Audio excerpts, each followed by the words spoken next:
Okay, hi everyone. Welcome to Mindgasms. Gonna do another fantasy nerding out session, of course. I am Andrew, aka Cosmere Mindgasms, for the purposes of this chat, and we've got Woke Centrist, aka Centrist of the Dusk, aka Dusty Cubes, aka Dustin Cubit, of course. And then, of course, we have Mask AKA Tristram, and we are going to discuss the recent massive news about Brandon Sanderson's revealing that he wrote 5 entire secret extra books on top of what else he was writing during the COVID pandemic. And he's going to release 4 of them because one of them might be released as a graphic novel, and he's doing it through his own publishing company. And so they're doing a temporary subscription box service for it. So he started a Kickstarter for it, which broke records as being the most funded Kickstarter ever. And I think the last time I checked or heard from Brandon Sanderson, it was at $27 million and counting, or somewhere around that. It's hit 30 now. 30, Oh, wow. wow. Yeah.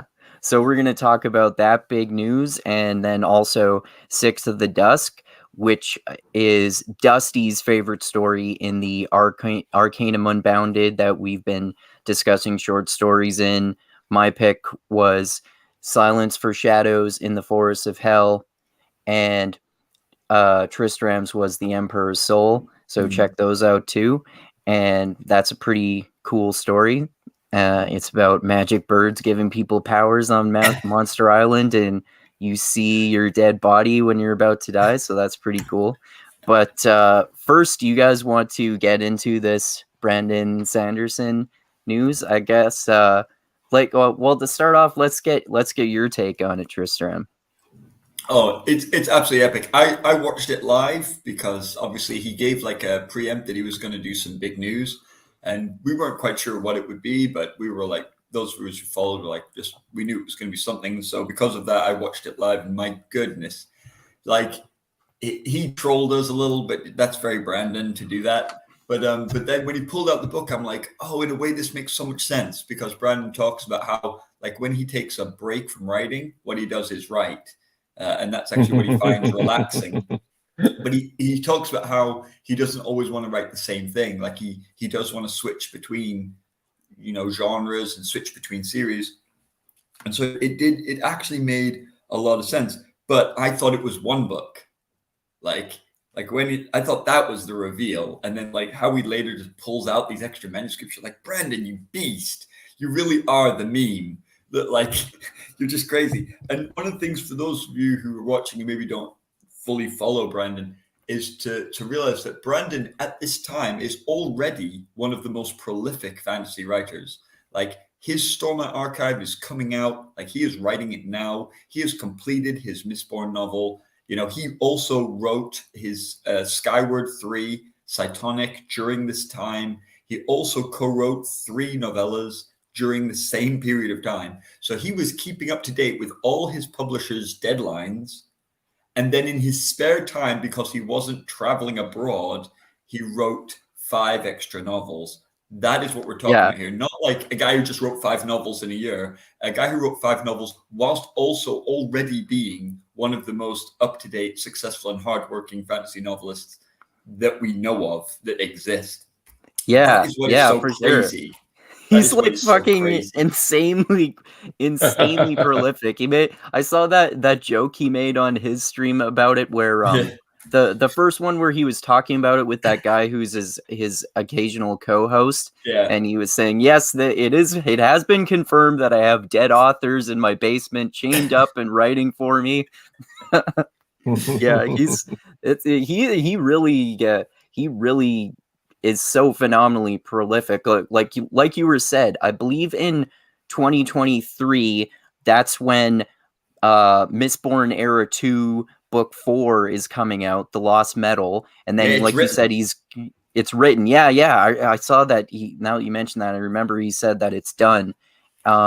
And also the next book in his sci-fi Cytonic series and he's working on Stormlight 5, as you said. And then in addition to that, throughout that same year, there are going to be 4 of these extra novels published. That's and that's so crazy. It is. The Mistborn one will come out this year. That will come out in November. But Right. Okay, sweet. Yeah, he's already on like the 4th or 5th revision of that. But he's only about 5% into Stormlight, and Stormlights are big. Stormlights are his big one. But I just want to say something about this Kickstarter. Like, not only is it amazing that he writes a lot, but one of the things we need to understand here is that Brandon is not just prolific, he is also like incredibly high quality. Like, and by that, what I mean is that he has a huge fandom, and the reason he has a huge fandom is almost entirely because of the quality of his writing is just constantly proving itself. So people keep coming back for more. And like, there were some people that signed up to this Kickstarter because also, by the way, another thing about Kickstarters is often people warn you that they're going to do a Kickstarter. Like, we're going to do a Kickstarter. It'll start on such and such a day. In the video, when he revealed it, it started when that video started. He's like, by the way, surprise, it's already started.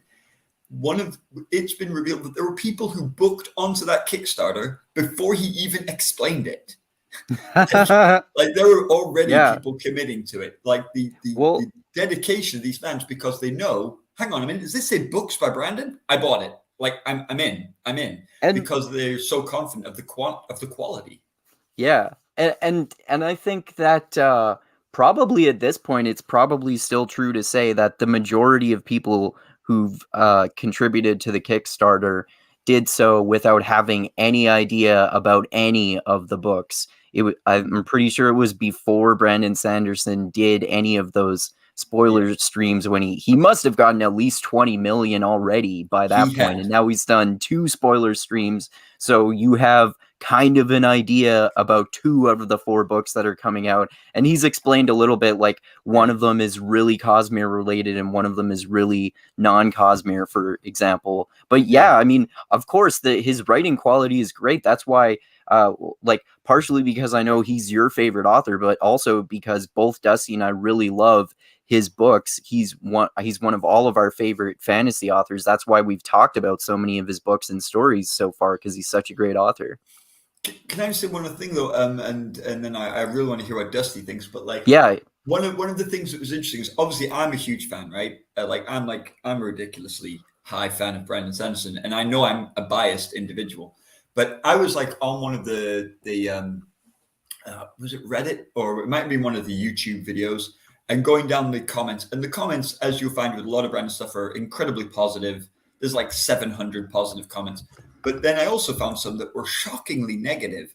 And I want to share something with you, because I think they defy an understanding of capitalism. So one guy's like, you have so much money, like, how dare you, like, try and get more money out of your people? I was like, what? Like, it's like, because you have several million pounds now, you should stop writing. Like, hello, it's like, would you go to Walmart and say, hey, you've made a lot of money, you should stop selling food? Like, you're still making money. He's doing it to sell books that he's written. He's not just saying, like, hey, give me your money. I just really want your money. Exactly. You don't get anything in return. It's a product. He's like, would you like more of my product? And we're like, yes, please. You know, George R.R. Martin fans and Patrick Ross's fans would happily pay them money if they gave them a product to buy. And it was boggled my mind. And one guy made the comment that he was nickel and diming his fans. Like, it's sad to see you nickel and diming your fans after all this time. Just to be clear, and he was talking about the ebooks. And just to be clear, $40 for 4 novels is it's absolutely on par with a normal price. $10 for an ebook is absolutely normal. And his comparison was, but wait, I can buy a secondhand copy of The Way of Kings for $8. I'm like, that is a book that is 12 years old.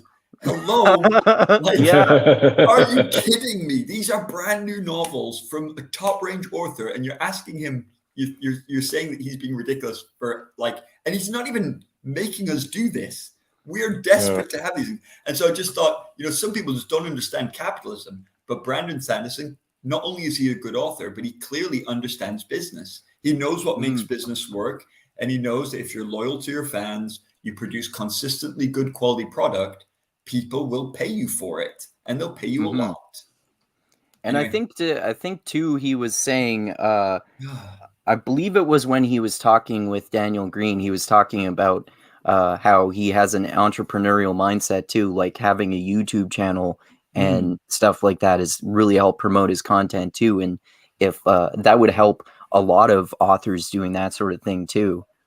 But yeah, we haven't gotten your thoughts on this yet, Dusty. So what do you think about the whole situation? Well, first and foremost, if having a cold made my voice drop an octave, I'd just go out and try to have colds all the time.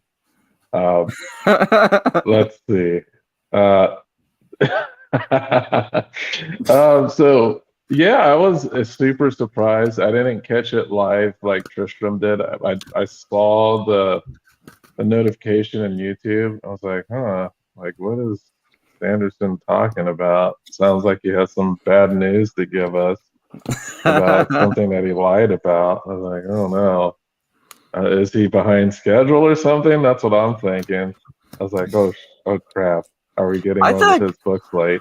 I thought he was just gonna reveal some dark secret of the Cosmere universe or something that we haven't heard anymore. I thought he was. I kind of just assumed he was at least semi trolling. I thought he was going to push a date back, so I was Yeah. just kind of waiting for that Okay. news. And then Maybe he's take a talking break. about secret novels. I was like, okay. And then he keeps dropping manuscripts. I was like, Jesus Christ, what's wrong with this guy? And then I watched shortly after. Well, I don't know how long it took for Daniel to publish his take, but I was I like, think it yeah, was the that's same accurate. day. Was it? And I was like, yeah, Yeah. I know this probably peeves Daniel because he wishes he was as prolific as Sanderson. And there was a lot of praise for the publishing model that Sanderson was pushing here. I guess, I don't know. I think it's pretty cool that he's doing this. I don't know if I myself am going to imbibe in the Kickstarter because it's Yeah. I the don't reason think I why. will. Sorry, Yeah. go ahead. Yeah, it's because of the bundle issue. Like out of all the things, the only thing I really want are the hardcovers. And I see that he's bundled that with like the audiobooks and the ebooks. So it's like, I Well, don't want the. you can get it with just the ebook. Yeah, but I want just the hardcovers. But the hardcovers aren't. He's not. There's no bundle with just the hardcovers. No, Because if hardcovers there and was, ebook. yeah, if there was just the hardcovers, I would have actually did it. I would have done the Kickstarter. Do Okay. you think the price for the hardcovers with the ebook is more than the price of the hardcovers alone? Because I don't think it Well, the is. problem with me and ebooks and audiobooks is that the only time I've ever paid for those is through Audible, and otherwise I can get those through my library. Yeah. To me, the significant factor is like the physical hard copy and having that. Yeah. That's what I would love to have. Just that part. My question is, do you think just if you look at the price, do you actually Well, the think price. that they If I would was be really they'd be interested in those, yeah. those are pretty good prices because I Yeah, know. they're the price of a bespoke hardcover anyway. The ebook in the Yeah. bundle is free, basically. See, Yeah. for me, I don't even like. I do love Brandon Sanderson, but I don't think Yeah. I would sign on to buy anyone's books without knowing anything about the particular books, because even my absolute favorite authors have disappointed me sometimes.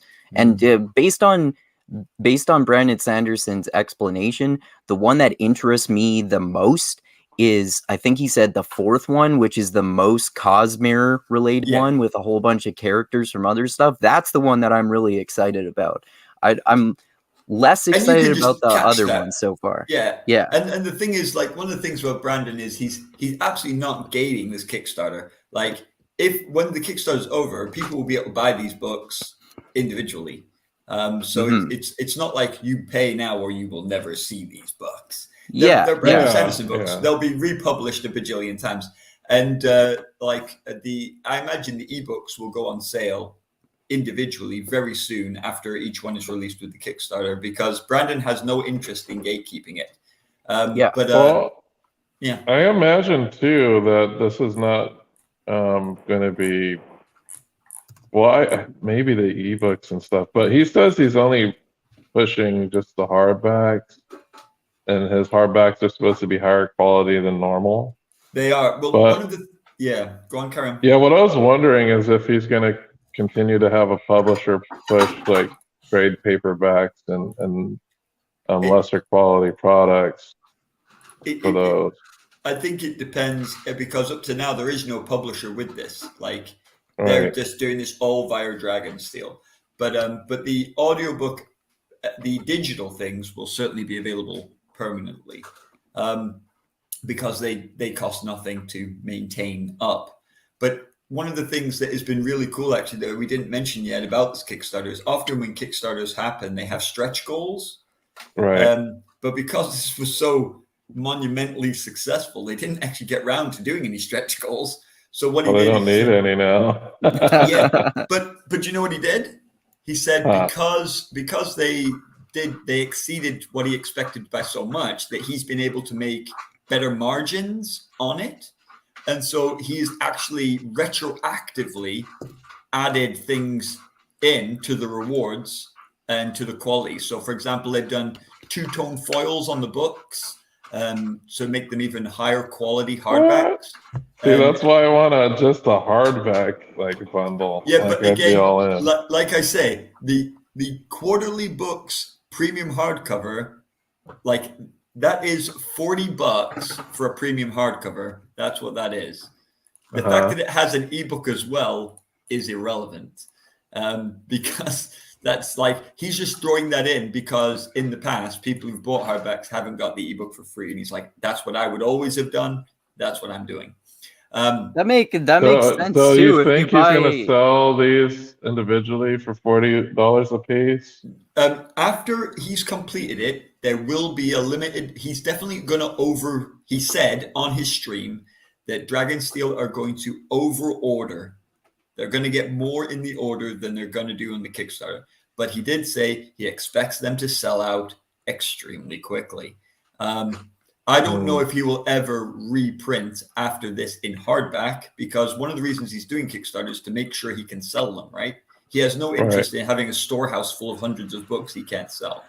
But he knows that if he gets a big print run, he can do it. The problem is he isn't a publisher, so he can't just like constantly republish. No way. But anyway, we'll see.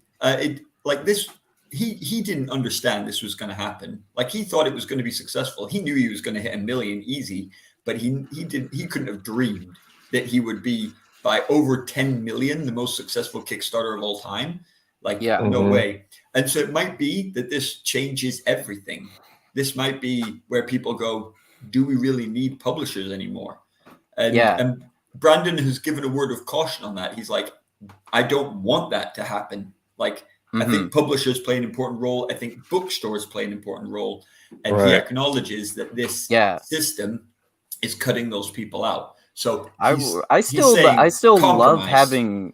I like that. I like that. I like still being able to have that option to, like, especially because this sort of thing, this sort of model is for really exclusive hardcore fans, and big authors, and the like having, like he said, he's still gonna use those traditional publishers for some of them, and it's easier to get them out in in massive amounts that way. And he said, like Brandon Sanderson said himself, that still most people just order books on Amazon and that sort of thing. And I'm kind of skeptical of him having changed publishing forever with those sort of thing. He might just make this more popular, which could just be a good thing in general for individual authors to also be able to sell stuff more exclusively to their fan base and help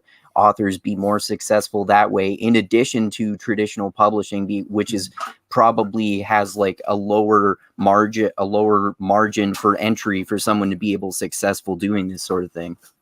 I don't think he's revolutionized publishing just yet. But what he has done is he is the thin end of the wedge, right? Yeah. Now that Brandon's done this, others will try it, and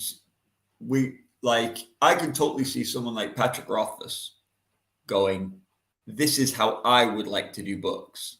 On my own deadline, directly with my own fans, because Rothfuss really struggles with publishers and the deadlines and things like that. That just doesn't. He's openly said that he hates that, and so I can totally see people, especially not for their main series, especially for like their world building books. Like George R. R. Martin didn't do Winds of Winter, but he's done like 2 or 3 world building books like Blood and Ashes, etc. Yeah. And so I could totally see those kind of side projects. Now people going, oh, you can Kickstarter these. Also, I think Brandon has shaken not authors, but non-authors and like Kickstarter itself going, oh, you can do this for books. Books are still popular Yeah. enough. More popular than a film Kickstarter, more popular than a computer game Kickstarter. We didn't realize that was still out there, that kind of enthusiasm. And like another thing as well is that Brandon's books are not like your, how do I say this? They're not your hard R rating, are they? No. And a lot of people think that to get that sort of huge mass appeal, you need some of that. And it's interesting that Sanderson's showing actually, if you hit the very wide audience, and he can get a wider audience, partially because he's not full Abercrombie, where, I imagine not many teenagers, as a parent, I'd be like, if my 14-year-old girl said, I want to pick up Joe Abercrombie, I'd be like, not yet. But if she's like, I want to pick up, Mistborn, yeah, okay. It's not on the same level of just, I want you to be an adult before you decide that you're going to deal with watching torture scenes. And so that sends all sorts of messages. And I don't know what impact that will have, but I think it isn't that Sanderson's transforming everything. It's that Sanderson's he's like a pioneer. He's going, look, I've walked on this path. Other people can walk that way, and then eventually people will go, and then they'll settle, and then businesses will form, and then we'll start seeing a shift. But that's 10 years, 20 years down the line. And I hope we never completely lose traditional publishing, just like I hope we never completely lose the physical book. And there was a time when I thought we would, but one of the things this Kickstarter shows is there's a huge enthusiasm for physical books still. Right. Mm-hmm. Just for some sure. thoughts. Yeah, for sure. Yeah, I love that, and I love that what this says about the. I'm looking at something pretty nuts. What? His his biggest package has so many freaking backers. Yeah. The biggest package costs like $500, and that's without even shipping. And it has the hardcovers, the audiobook, the ebook, and the swag boxes. But the thing is, people want this stuff. People want this stuff. And remember, if it wasn't so much to ship abroad, he would have way, way, way more. Because people like me would get swag boxes if we weren't abroad. But it's like basically doubling the price to have it shipped. And there's still people doing it.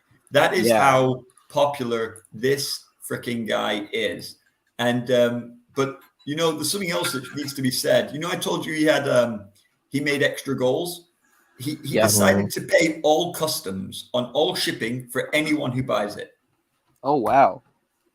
No matter no matter how much that is, he'll pay whatever the tax is in your country for receiving that shipping. Dragonsteel is going to pay it for you because of like the stretch goal, the reverse stretch goal, the stretch goal that they met before he asked them. And I thought that was a really nice gesture. Yeah. Well, that's awesome. He's trying to save people as much money as possible. And because he knows it's how super expensive. Yeah, exactly. Yeah. He knows. Man, how successful this is, what that says about how popular books still are is Yes, agreed. super awesome too. Like I think it was also in his interview with Daniel Green where he was talking about how well, you know, the TV news hasn't paid much attention, but the print news, they like books, so they thought, who is this nerd who is so popular? It even got their attention for that reason, which is great that books can still get such massive, unbelievable mainstream popularity. Well, it's pretty funny that the biggest Kickstarter in history is for a book set and some subscriptions for swag. Yeah, You know, exactly. it's not a video game project, or a movie. Or a movie, which legitimately takes that amount of money just to produce it. Yeah. It's crazy. How cool is it that crazy. Yeah, because the book's pretty much made by, I mean, it isn't made by one person, and Brandon clearly constantly talks about how valuable and how important it is that he has his team. But basically, the majority of it is he writes it, right? And I mean, that, like, you can't do that with a computer game or a movie. You can't. They require huge teams. But I just think, it's brilliant. And I think one of the things is it's putting his name on lists, right? Lists that of people who want to do adaptations, people who want to do computer games, people who want to do films, who want to do TV series. And when they look up, right, let's have a look at the list of authors. Who's at the top? Oh, who's this freaking guy? And it's going to attract him more and more attention. And so hopefully he can get a really good deal, and we'll see it happen. And hopefully things like the Lord of the Rings show and the Wheel of Time show and obviously Game of Thrones and things like that have done so well that maybe that will pave the way for but also, like, you know, have any of you watched Arcane? Have you watched? No, I have not yet. Haven't yet. Treat yourselves to Arcane, right? It's animated, Western animation, but it's done with almost an anime level style, but it's 3D, it's quite realistic, very adult, brilliant, really steampunkish, excellent show. And it makes me think, my goodness, I could totally see some of Brandon's books being done in that kind of animation, with that kind of level of detail, level of plotting. And wow, it's been brilliant. It's extremely popular on Netflix, but it's also like, it is very good. The animation is good, but often you see things with good animation and I think the story is lacking. And sometimes I see things with great story, but they're cringeworthy to watch. And you think, and Arcane seems to be a new plateau for Western animation. Sweet. So I'm really, yeah. I always thought that Sanderson would be. Sorry, go ahead. No, I've always thought this, and I've always thought that the animation medium would really suit Sanderson very well. I know animation isn't like a huge, like, oh, big budget, look at all these. It's not what critical and like critics tend to talk about. They talk about, oh, big budget blockbusters and, you know, these great actors and actresses and things like that. But as far as like adaptations from the original material, the best stuff I've ever seen as far as accurate adaptations has been to animation. Like, I can't think of any live action that has reached the level of most anime or animated adaptations have actually gone to. A Mistborn. I know there's a lot of filler in a lot awesome. of animation series, but you could, if you find the guides and stuff and you just want to skip all that, then you can go ahead and check out the canon episodes. And those canon episodes are pretty much like, if you read like Japanese manga, it's pretty much like shot for shot, you know, the same, and dialogue is like pretty much the same. They might lengthen it a little bit to fit within 22 minutes, but it's generally like super one-to-one spot on adaptation. And what Andrew said is really true. Like you just said that like Mistborn would be ace, right? There's some things you can do with Allomancy, right? And Furukami and Hemology animated that might be very difficult to fully pull off with live actors. Yeah, you would need a lot of CG if you did Mistborn like live action. But when you do a lot of CG, people are quite critical of that, aren't they? Right. And so, so I think like when you said that, Andrew, I think you're right. But I think even more than Mistborn, Stormlight, because of the Yeah. spren, aspect in particular, I think, and giant swords and hugely overweight armor, but that people can move in as if it's weightless. Shard blades, shard armor. Yeah, That shard stuff blade and is shard so blades, awesome. and like especially those spren, like Yeah. like the way pattern is described is this constantly undulating geometric pattern that never quite stops moving. Like drawing wise, that's a no-brainer, right? But making something like that look, I don't know, physical and not just a CGI prop in a live action might be really tricky. Right. I think live action really tends to do well when the source material is more grounded in Agreed. reality. So just take a look at Game of Thrones. Yes, Like there's absolutely. not a whole lot of fantastical elements in there. There's very few. So you get to really focus on like the grittiness and reality of the world and how it compares to ours. Yeah, I mean the show versus dragons and magic, Yeah. The show ramped up the fantasy elements towards the end of the series. I just finished season 7 recently with the zombie dragons and shit. Like that's pretty damn exciting. No spoilers for me. Oh, I'm still waiting. Shit! Sorry. Oh, I totally forgot about that. Sorry, man. But I knew that the fantasy ramped up, and like that's the theme of Game of Thrones is that, isn't it? That it starts off basically in medieval England, and then as the dragons are born, magic comes back into the world, kind of thing. And so, that's a plot. Anyway, I'll see what happens when the books come out. Dying to read. But I also thought it worked well for Shanra Chronicles, but Shanra, it was just too teen angsty. Yeah, I'm not even gonna watch that because I heard about how terrible it was. Yeah, the only redeeming feature is the guy that plays Al-Anon does a good job. He does. Okay. He's a good actor. Yeah, he was good in Spartacus. And he's in the Arrowverse, isn't he? Yeah, he plays Deathstroke. Yeah. Oh yeah, you mentioned that when we were when we did that movie chat about the Snyder Cut of Justice League. Right, because they don't use any of the Arrow actors because they're kind of self-contained. Right. Okay. Because the Arrow. It's interesting. Speaking of George R. R. Martin, did you guys see Daniel Green's skit video that he did?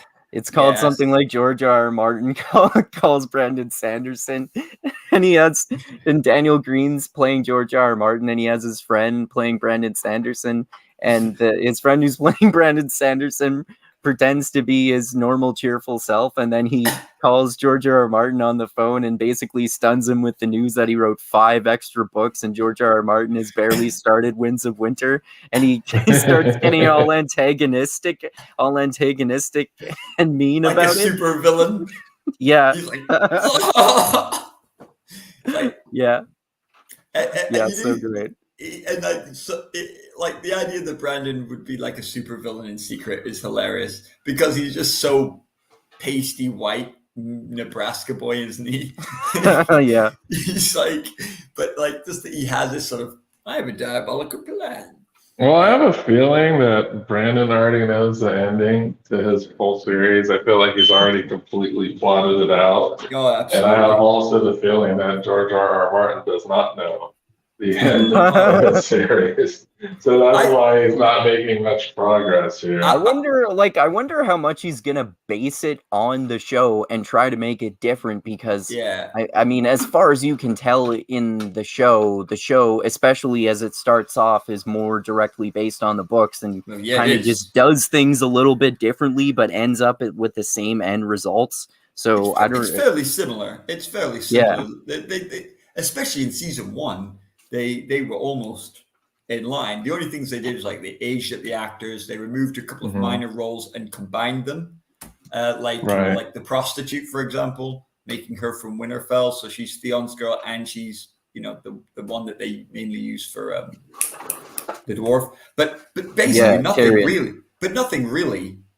But Mhm. then as the series progressed, apparently those changes needed to be slightly more expanded. Yeah. And then obviously when you hit the end of the written books, you've got to go somewhere.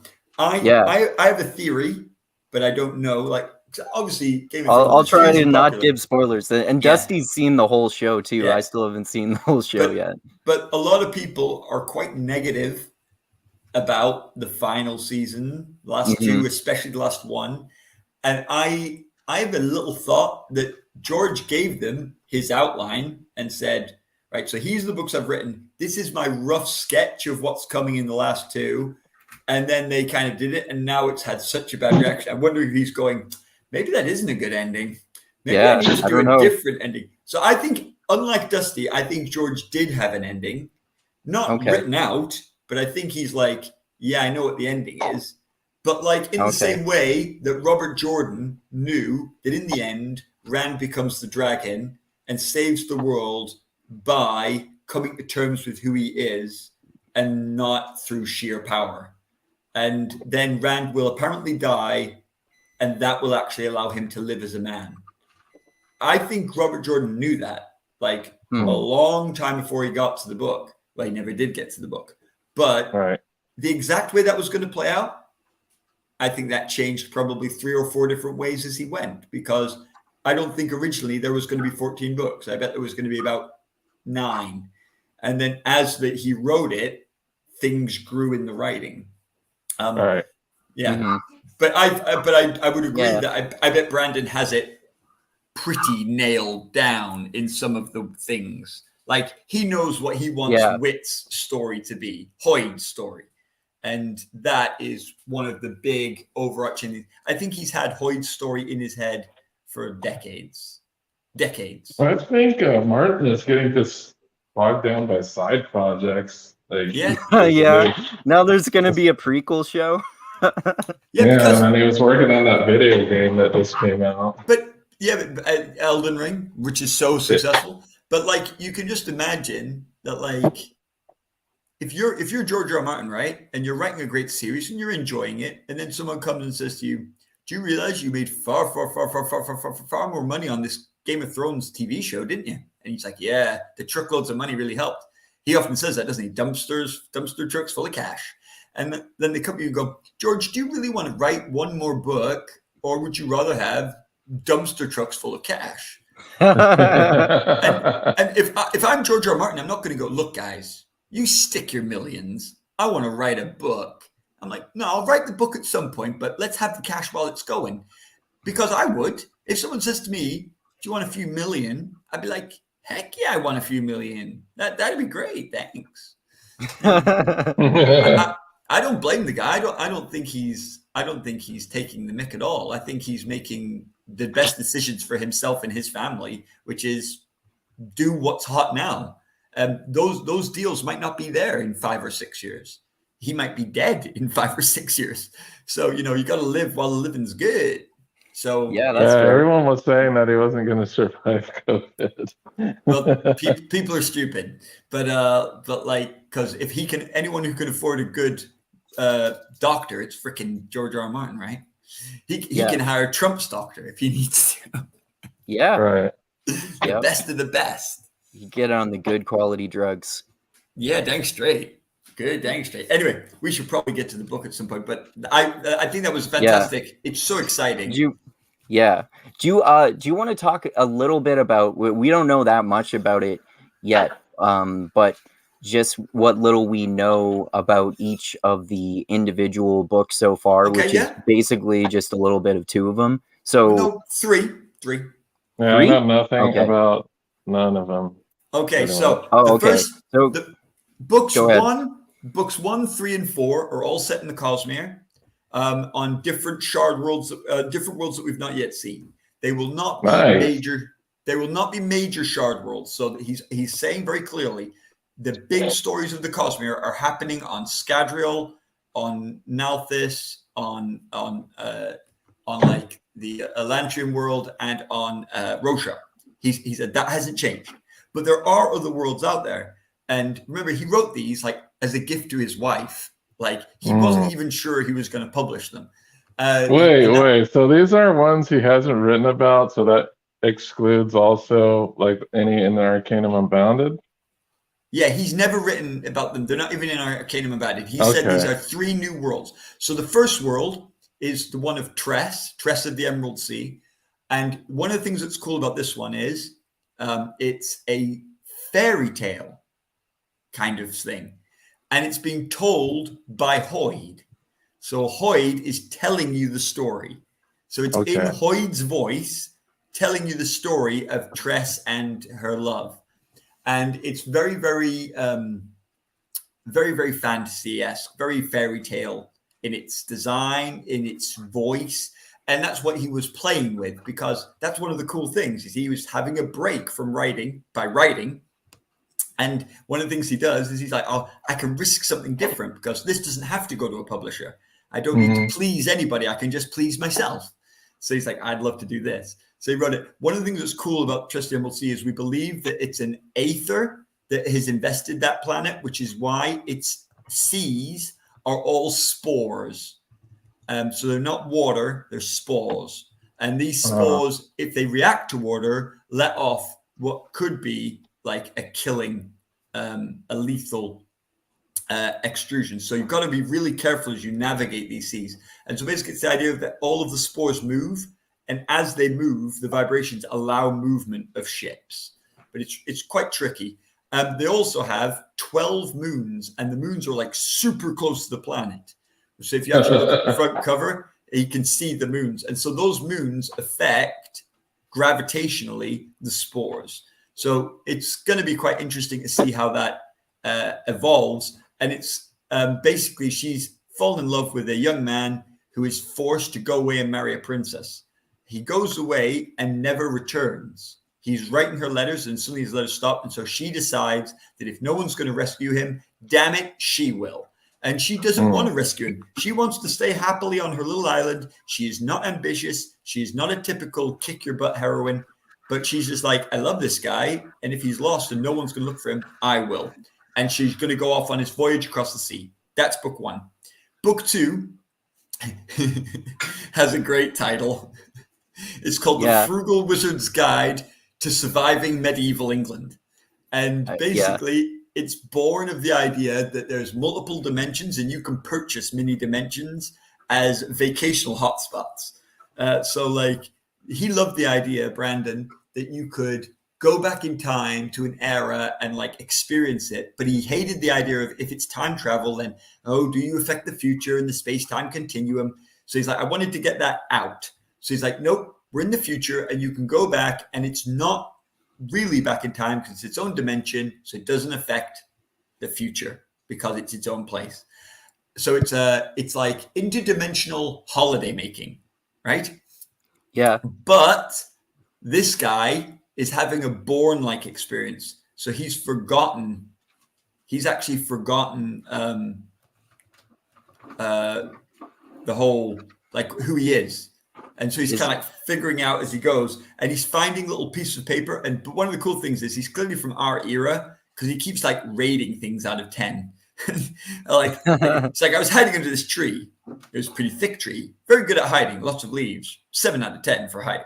Like it's like a Hitchhiker's Guide, Terry Pratchett sort of humor in the background, and he's got some great lines in it. Like one of the lines. And I won't spoil. There's some really cool little lines. He really plays with his form again.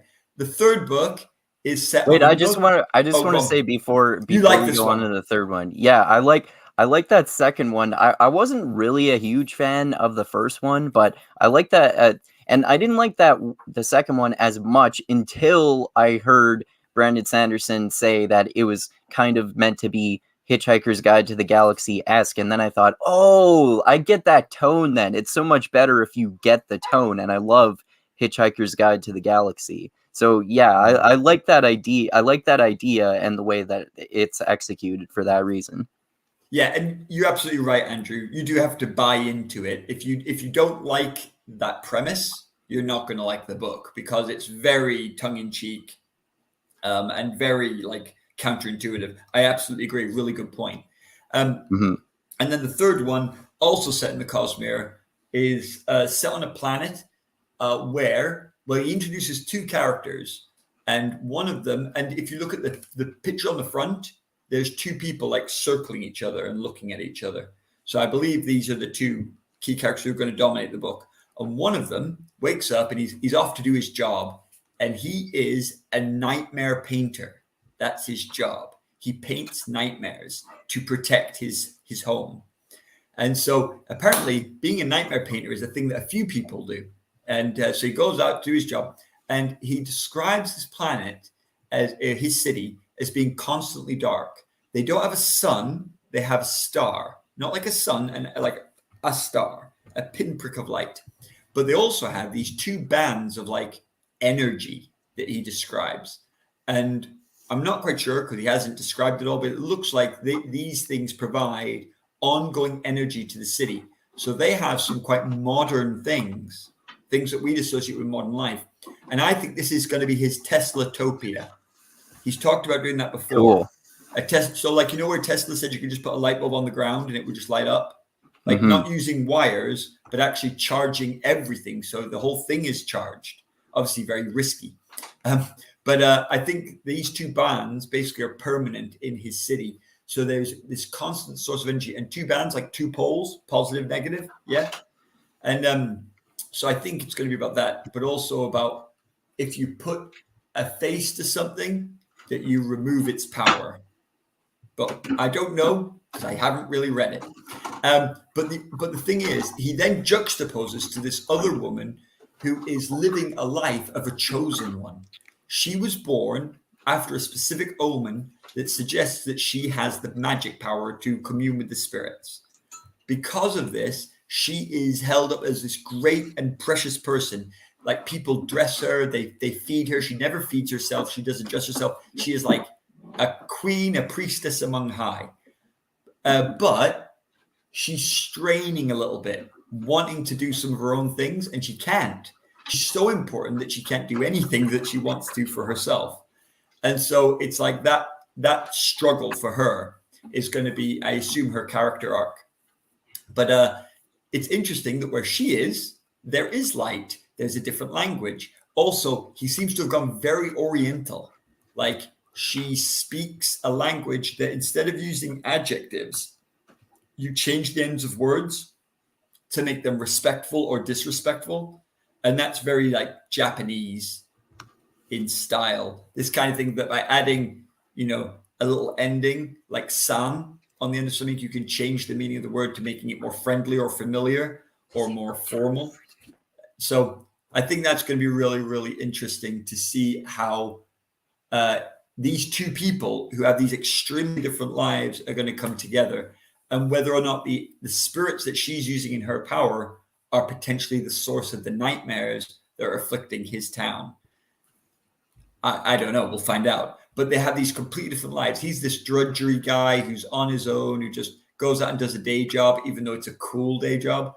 And she's this person who's completely removed from normal life. And so it's, I guess, how they're going to collide those two personalities. So, yep. The fourth one, though, is going to be, the fourth one, he said, is going to be narrated, like the main character is going to be someone we already know.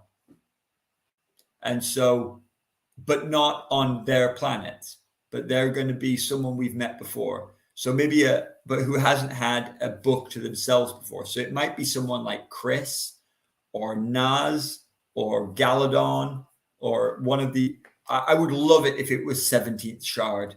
That would be my favorite. I really hope it's a 17th Shard novel. Dude, that would be awesome. It would be like, yeah, like having them trying to chase down Hoyd through the streets of some lost civilization, and having Hoyd just keep leaving him cheeky little messages as he nicks off to Roshar. And yeah, that's cool. Interesting. I had heard about the first and second projects, but I hadn't heard those details about the third one. He's done a reading. So you can check that out on YouTube if you feel like it. Okay. I'm really excited about the fourth one because it would be so awesome. He said too in one of his interviews that if you've read Arcanum Unbounded, it'll help you understand more of what's going on in the fourth one. So Yeah. that could be like he's talked about writing sequels to some of the stories in Arcanum Unbounded too. What wasn't it or no, Shadows for Silence in the Forest of Hell that he was talking about writing a sequel to, or was it Yeah. Sixth of the Dusk, or was Well, it both of them? The Six of the Dusk is definitely getting a sequel. Okay. He said so, but not soon, because Six of the Dusk is tricky to write a sequel to because it's set in the future of the Cosmere. So he's got to be careful what he writes there. He definitely wants to write a Threnody novel. It's not going to be a direct sequel to Shadows for Silence and the Forces of Hell, but it's going to be set on that planet and deliberately take forward that story because that is an important planet. And like the Shade magic system is one that we need to know about. Remember, Threnody is the location where one of the shards died. Oh, right. Okay. Yeah, that's where he chased Ambition and killed her, Odium. And so, like, that's going to play a part in the main plot of the Cosmere. Shadows for that planet is not necessarily the character of Silence Montaigne. Okay. Does that make sense? Yeah, I could totally see that happening. Something on the same planet from a different character's perspective. Yeah. You could do a lot of interesting things with the magic system and that planet and all of that stuff. Agreed. But there's definitely going to be a sequel to Six of Dusk. He's announced it already, and I believe he's even done some writing in it. But he says it's not going to be due or complete or written in significant amounts for a few years yet. Other things like Mistborn and Roshar need to happen first. Okay. So Dusty, what do you think about the sounds of the 4 different books? Oh, they sound really interesting. I can't wait to read them. Right now, it's just me. It's a debate whether to buy into the Kickstarter or not. I was looking at the Kickstarter, and it does say in like black print that there may be plans to publish like lesser versions of the books. They've so been that very might be an successful. option. Yeah, and he has, like I say, he's not a gatekeeper, is he, Brandon? Mhm. Like he wants as many people to have his stuff as he possibly can. So if he can find a way to get this into more people's hands, he will. Like they did a thing for the original, which was audio only at first, and now they've made that available. They're going to make an ebook of that available, but they just have to do it in line with their model. I'm sure you will get to, one way or another, Dusty, you will get to either hear or read these books. But I want to hear. Like I said, I want to hear and or read the 4th one, especially. I'm sure you will. It just may be a couple of years down the line. But hey, Yeah. Luckily we live in a time when there's so many good books to read. You got plenty to keep you busy. I've never got any shortage. I'm always reading about 4 different series at once. I'm just now trying to debunk a bunch of my books. I'm trying to offload about 100 of my physical books. Trying to do a clear out because I have too many children. So so I had to like make space, and book space is what. And I'm trying to sell the entire Sword of Truth series because I've got the whole series. I'm like, will anyone take this off my hands for 20 quid? See if I can do it. Nobody's enough to buy it. Well, the thing is, it's like I'm not Amazon, am I? So like I have to get it out there to people who actually want it, and I can't have it be someone far away because if I had to ship it, it would cost me 20 quid or more to send it. I mean, I was gonna say I would love to take some of your books if shipping wouldn't be so damn expensive. It would be beyond possible. Like so, I'm going to go and drop like 50 of them at my friend's house and just like have them. But the Sword of Truth, I've got the whole series. It's a nice set. I'm like, someone buy this off me. I want to see some money back for this. Yeah, anyway. If you don't want to ship them, I'd say go to post it on a local marketplace and see if anyone's willing to take them. for the set, I'm expecting at least to get something for that one because it's a nice little set. But anyway, that's our first hour gone. All right. Do you guys want to talk about 6 of the Dusk then? All right. yeah.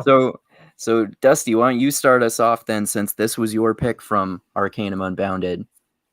Yeah, so the one that stuck out to me the most was this book. I think it's mainly because it's so different from the others. I was like, wow, this isn't medieval fantasy. This is No. definitely something else. It's like And sci-fi fantasy kind of. Yes. yeah. So I was like, okay, this is starting off pretty interesting, and then slowly you see it's like, man, it's like everything is deadly. As when you Yes. get the point of view of the character, right off the bat, he's approaching the island in a little boat, and then he's really concerned about some shadows that are under him, and then he kind of unravels throughout the story, at least, with the significance of how deadly these shadows are.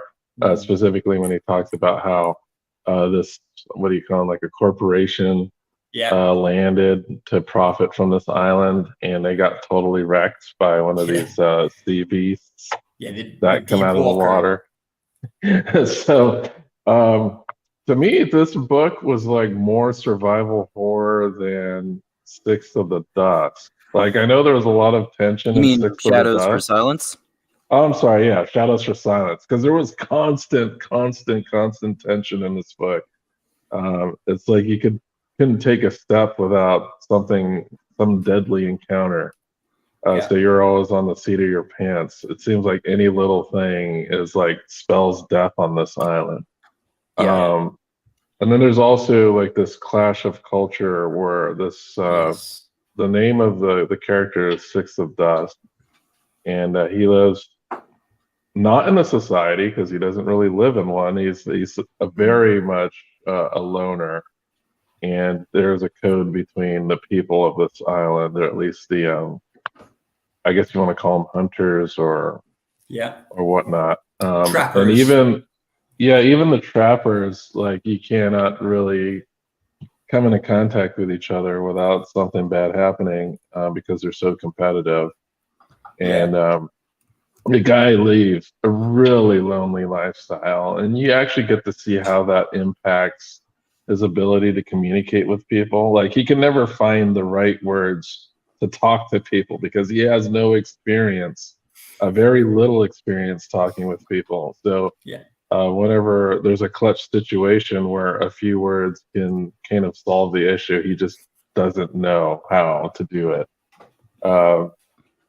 We also see that the magic system was really, really interesting. It's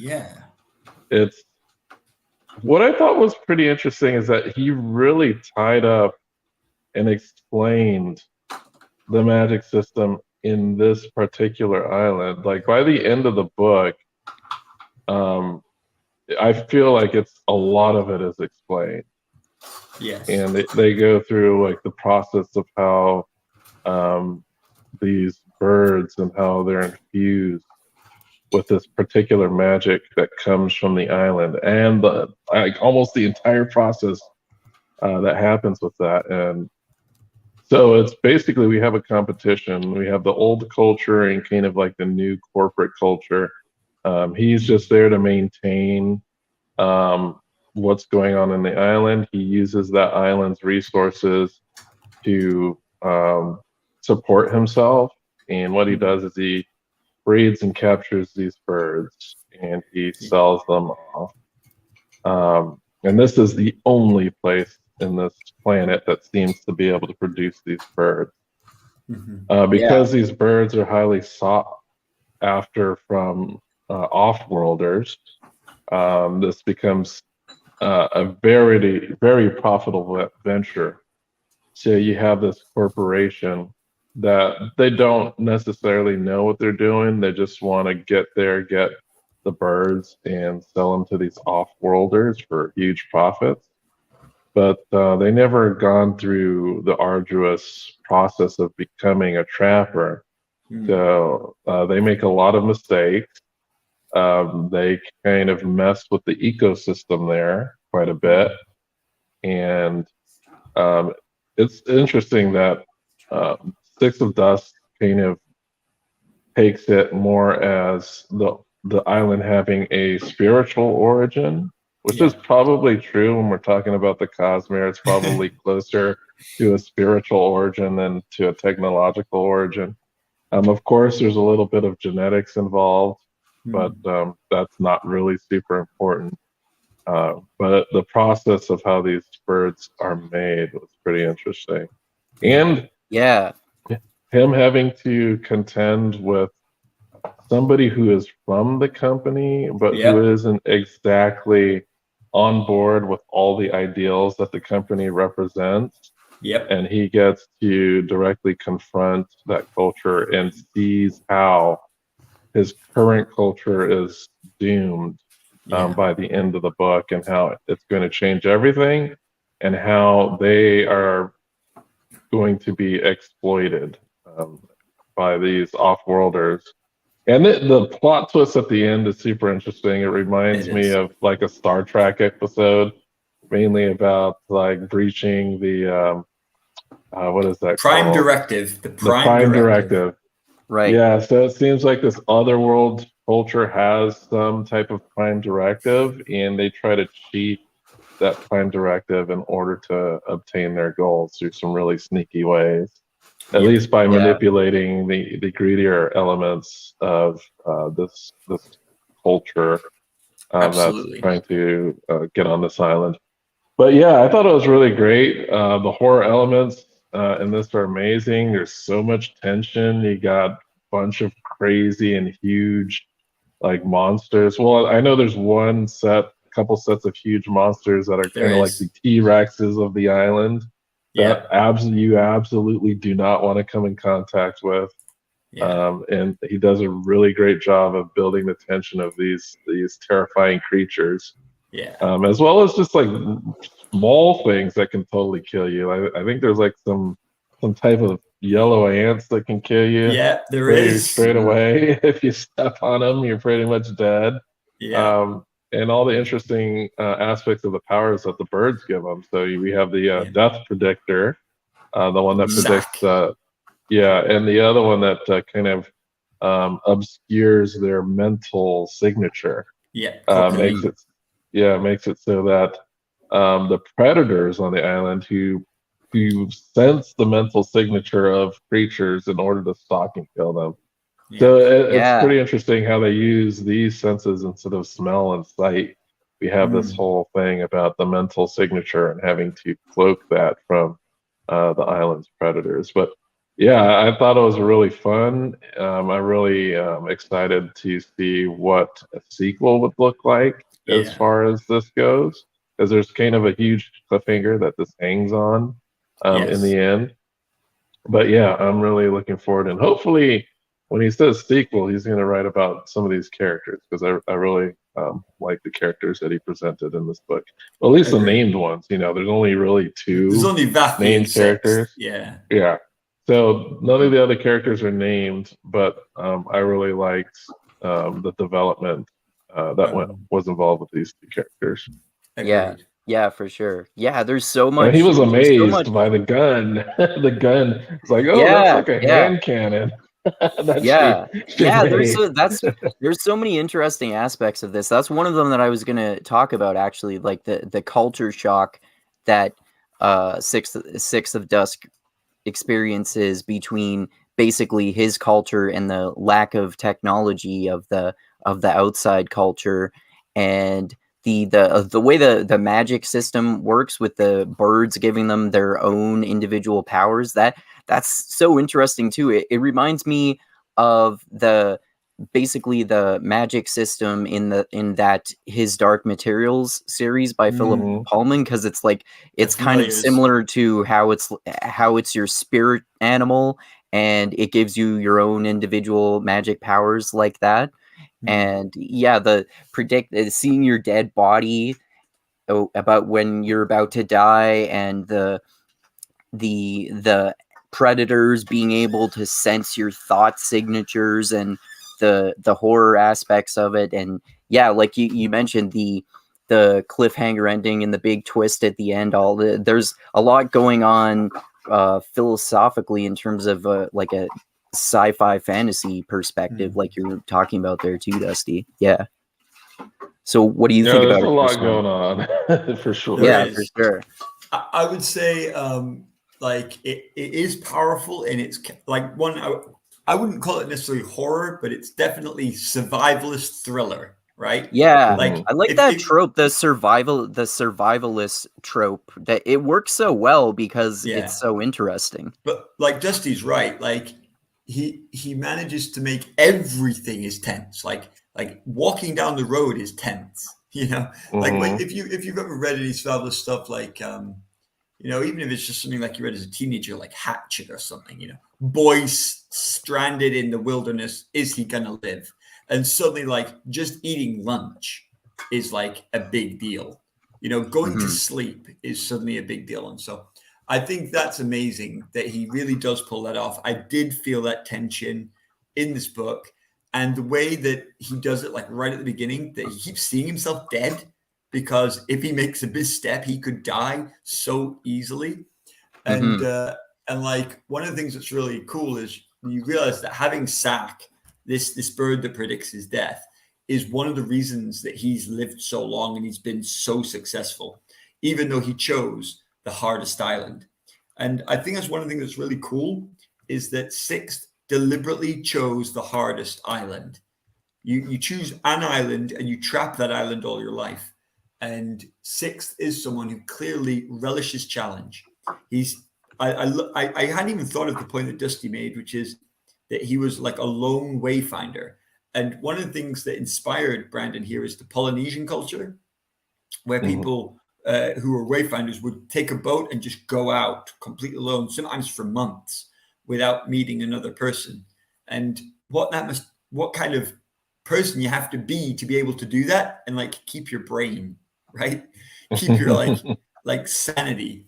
And some people can do it, and Sixth is one of these people. But it's great to show that he's not just superhuman. There's a downside to that, because for almost this entire book, Vathi shows up, and guess what? She's a chatty person from the mainland, and she represents everything that is destroying his culture, but she's a good person. And he at first doesn't want to share his secrets with her, and she's desperate to figure them all out. But as their relationship grows, I think that's a fantastic, like, they never, you know, become a romantic couple in the novella, but they don't need to be. Their actual friendship grows, their respect for each other grows. And like, if that became a romantic thing in the future, that'd be great, but it doesn't need to, because the actual relationship is really, really well developed anyway, without a romantic angle. Do you see there's a parallel though? Did you see the Wheel of Time parallel where instant respect was recognized, and that's because he recognized her skill to find his hideout without dying? Yeah. But that isn't just Wheel of Time, right? A lot of people use that. You know, right. You know, the it just made me think of like Nynaeve, like finding tracking. Yeah. And but like, one of the things that is so cool is, for me, is yes, those character things are cool, but my favorite thing about the book, and the magic system is fun. It is clever. And the way Brandon thinks about economy in his things, like he did with Mistborn, like he made the economy, and he did it with Stormlight, and he does it here. Like, he thought this through. Now, but the thing I think is the most amazing is the philosophical angle, which is, you know, the old and ancient ways are being replaced by these new modern ways by the people on the mainland. And the people on the mainland, like Vathi, some of them are good people, and they see the trappers, and they don't want to just milk them for all they're worth. But they're like, oh, if you don't wake up, like, this ain't going to go well for you. And they a little bit look down on them. And Vathi then learns, when she actually tries to live their way, oh my goodness, you guys are like way ahead of us. We have advancements in guns and cannons and big ships, but you actually understand things that we just don't have a clue about, because she almost dies. And it's only because he saves her and saves her bird who was cloaking her. But Vathi's not stupid. So he has to gain a respect for her. He's like, oh, You may be from the mainland, but you're not an idiot. You do respect our ways. You did buy a bird before you came. You understand about cloaking your signature. You're not just an idiot, like Centrist said. Like, she earns his respect. But the cool thing is that whole thing happens, and you think, oh, Brandon, you're doing a thing about like respecting cultures that aren't technologically advanced or whatever, and like that thing, and then you realize he's nested that plot inside another plot, because at the same time as the mainlanders are far more technologically advanced than the islanders, and they want what the islanders have, those who come from above have full-on spaceships. They're way further advanced. And so the mainlanders are now the savages, and they're the super advanced. And it's like, oh, so it's like you're doing that plot, but you're doing it twice in the same novella, you crafty little dog. And then he has a moment where he says that shows the hypocrisy of that narrative too. It does. And that no matter how advanced you are, there's always going to be someone more advanced, right? Yeah. And it also shows the mistake of the bully. You may have all seen a kid at school who was the toughest kid in his class, and he knew it. And he knew that I can punch any of you, because if you try to punch me, I can punch you harder. Eventually, that kid goes into a wider group and realizes he's not the toughest. And then he punches someone who punches him back far harder. And he's like, oh, there's bigger bullies out there. Yes, there is. And those bullies have people who are bigger than them. And there's always someone bigger. That's why relying on things like brute strength or maybe great looks to get what you want in this world will eventually fail you, because there's always going to be someone who has more. Same with money, right? So you can always be the most powerful fish in the pond, but there's always a bigger pond. There is. And so if you're clever, you don't worry about being the best. You worry about being happy with who you are and learn to mitigate with it. But anyway, and that's what Sixth has done. He is okay. Even though this is happening around him and it worries him, he's just living his life anyway. And he actually teaches her a crucial lesson. She goes, oh, look, there it is. We can just go get it. And he's like, And she's like, what do you mean? He's like, it's too easy. Nothing on this land is easy. If it's just there, it's definitely a trap. Anything that just seems to be given to you on this island is definitely going to kill you.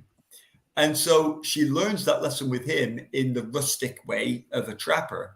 But then when she goes back, they think they've set off a machine, because all the creatures go crazy and they see all these dead people, like, oh my goodness, it's going to kill everybody. So they go back to tell them to turn off the machine. They never turned it on. It just opened. And they found a manual inside. And she's like, it's just a manual. How can that be killing off everybody? And then she realizes, oh, it's just too easy. And she realizes that the same lessons that applied to someone living a caveman-like existence, or a medieval existence, or a 1930s existence, or a 2022 existence, there's some things that are just always true.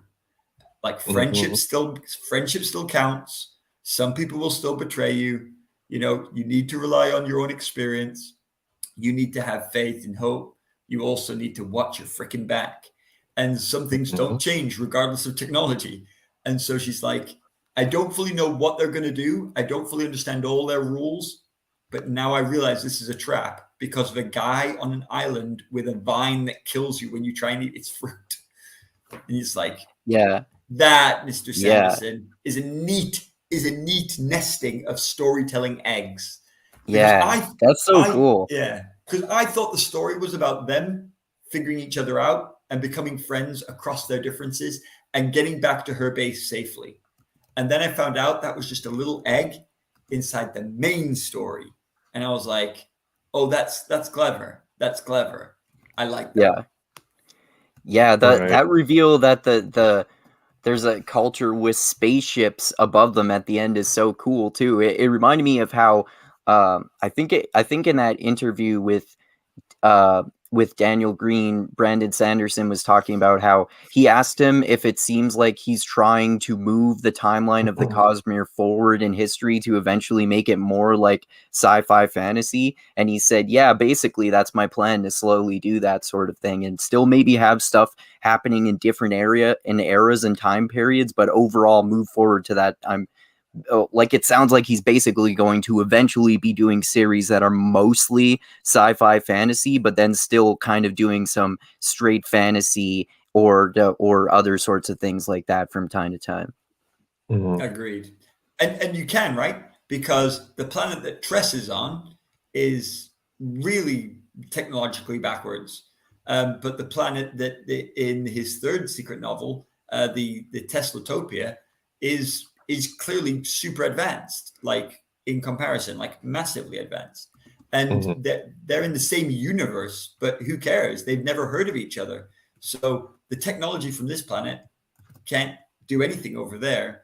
And then there's weird variances too, right? Because if you take a look at Elantris, you have kind of the society that was formerly advanced and just kind of break down.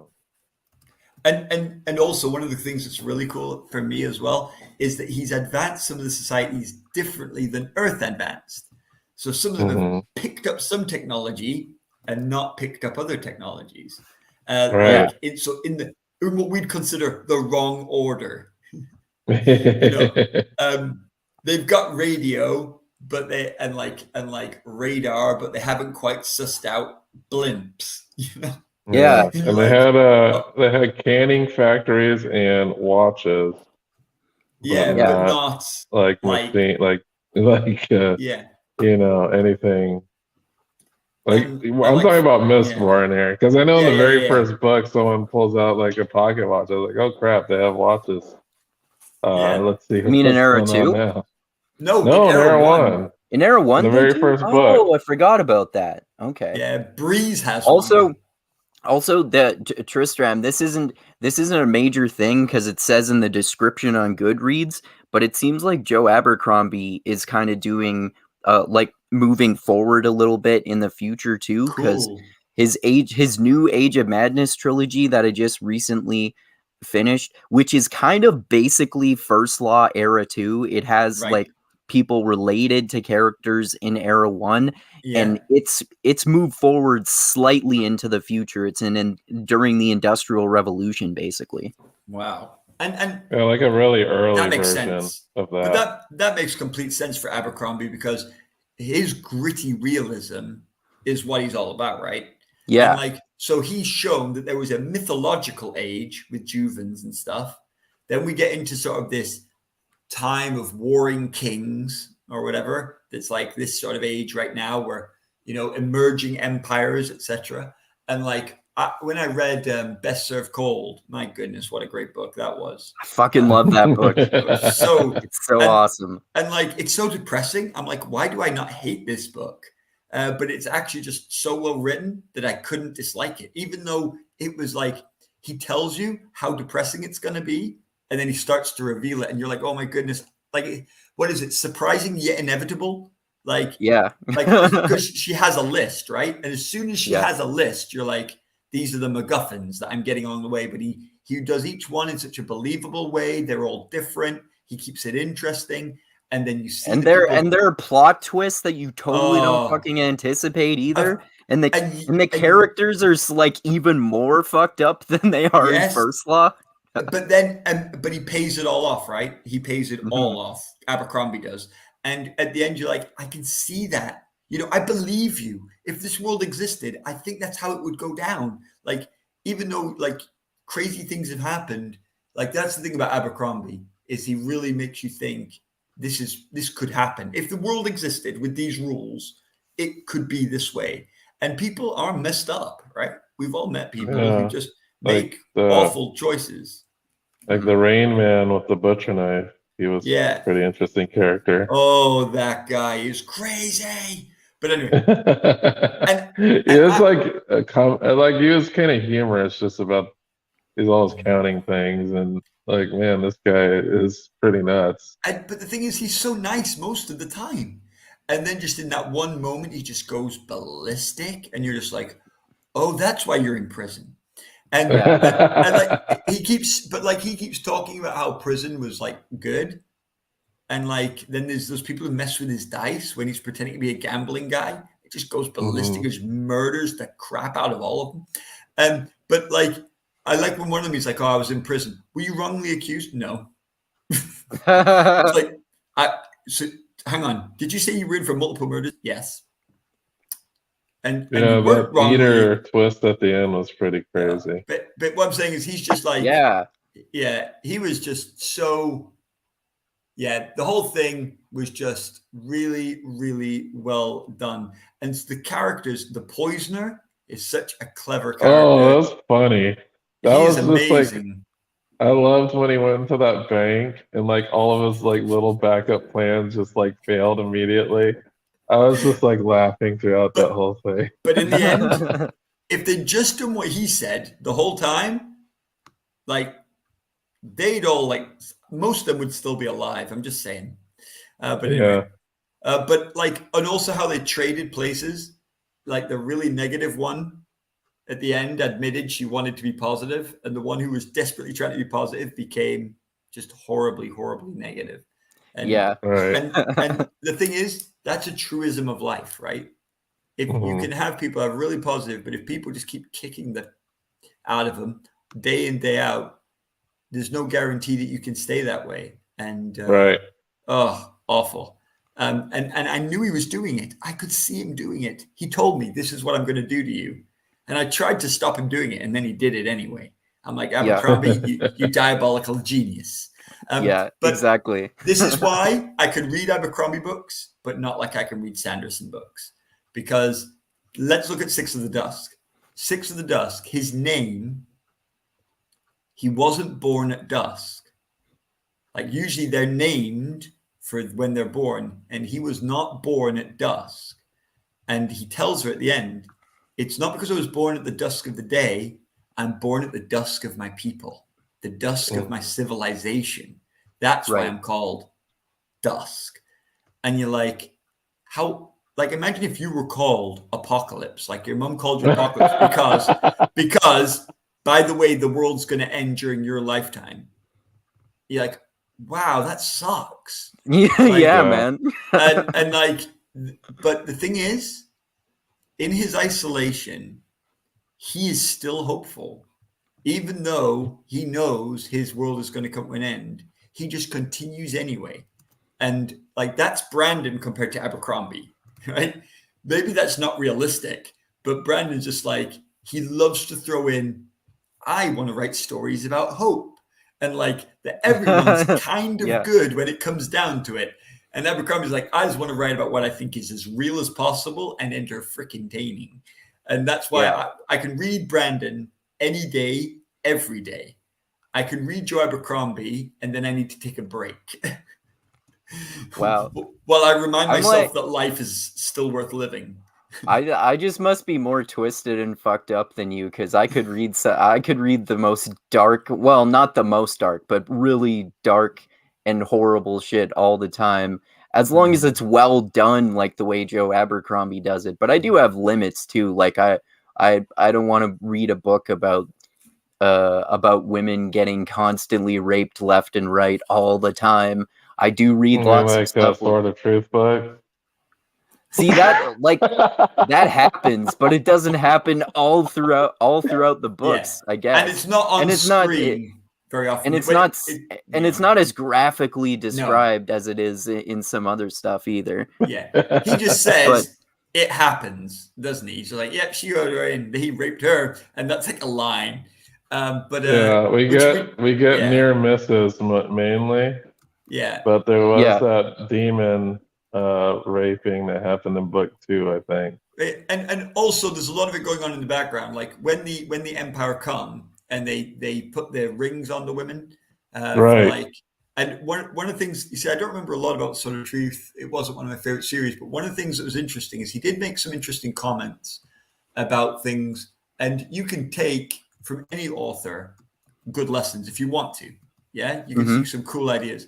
And it's like what he did with the women in red who turn your attacks into power against you. Like if you have magic, it's only if you have the magic that they're dangerous to you, really. Like that they have their true power.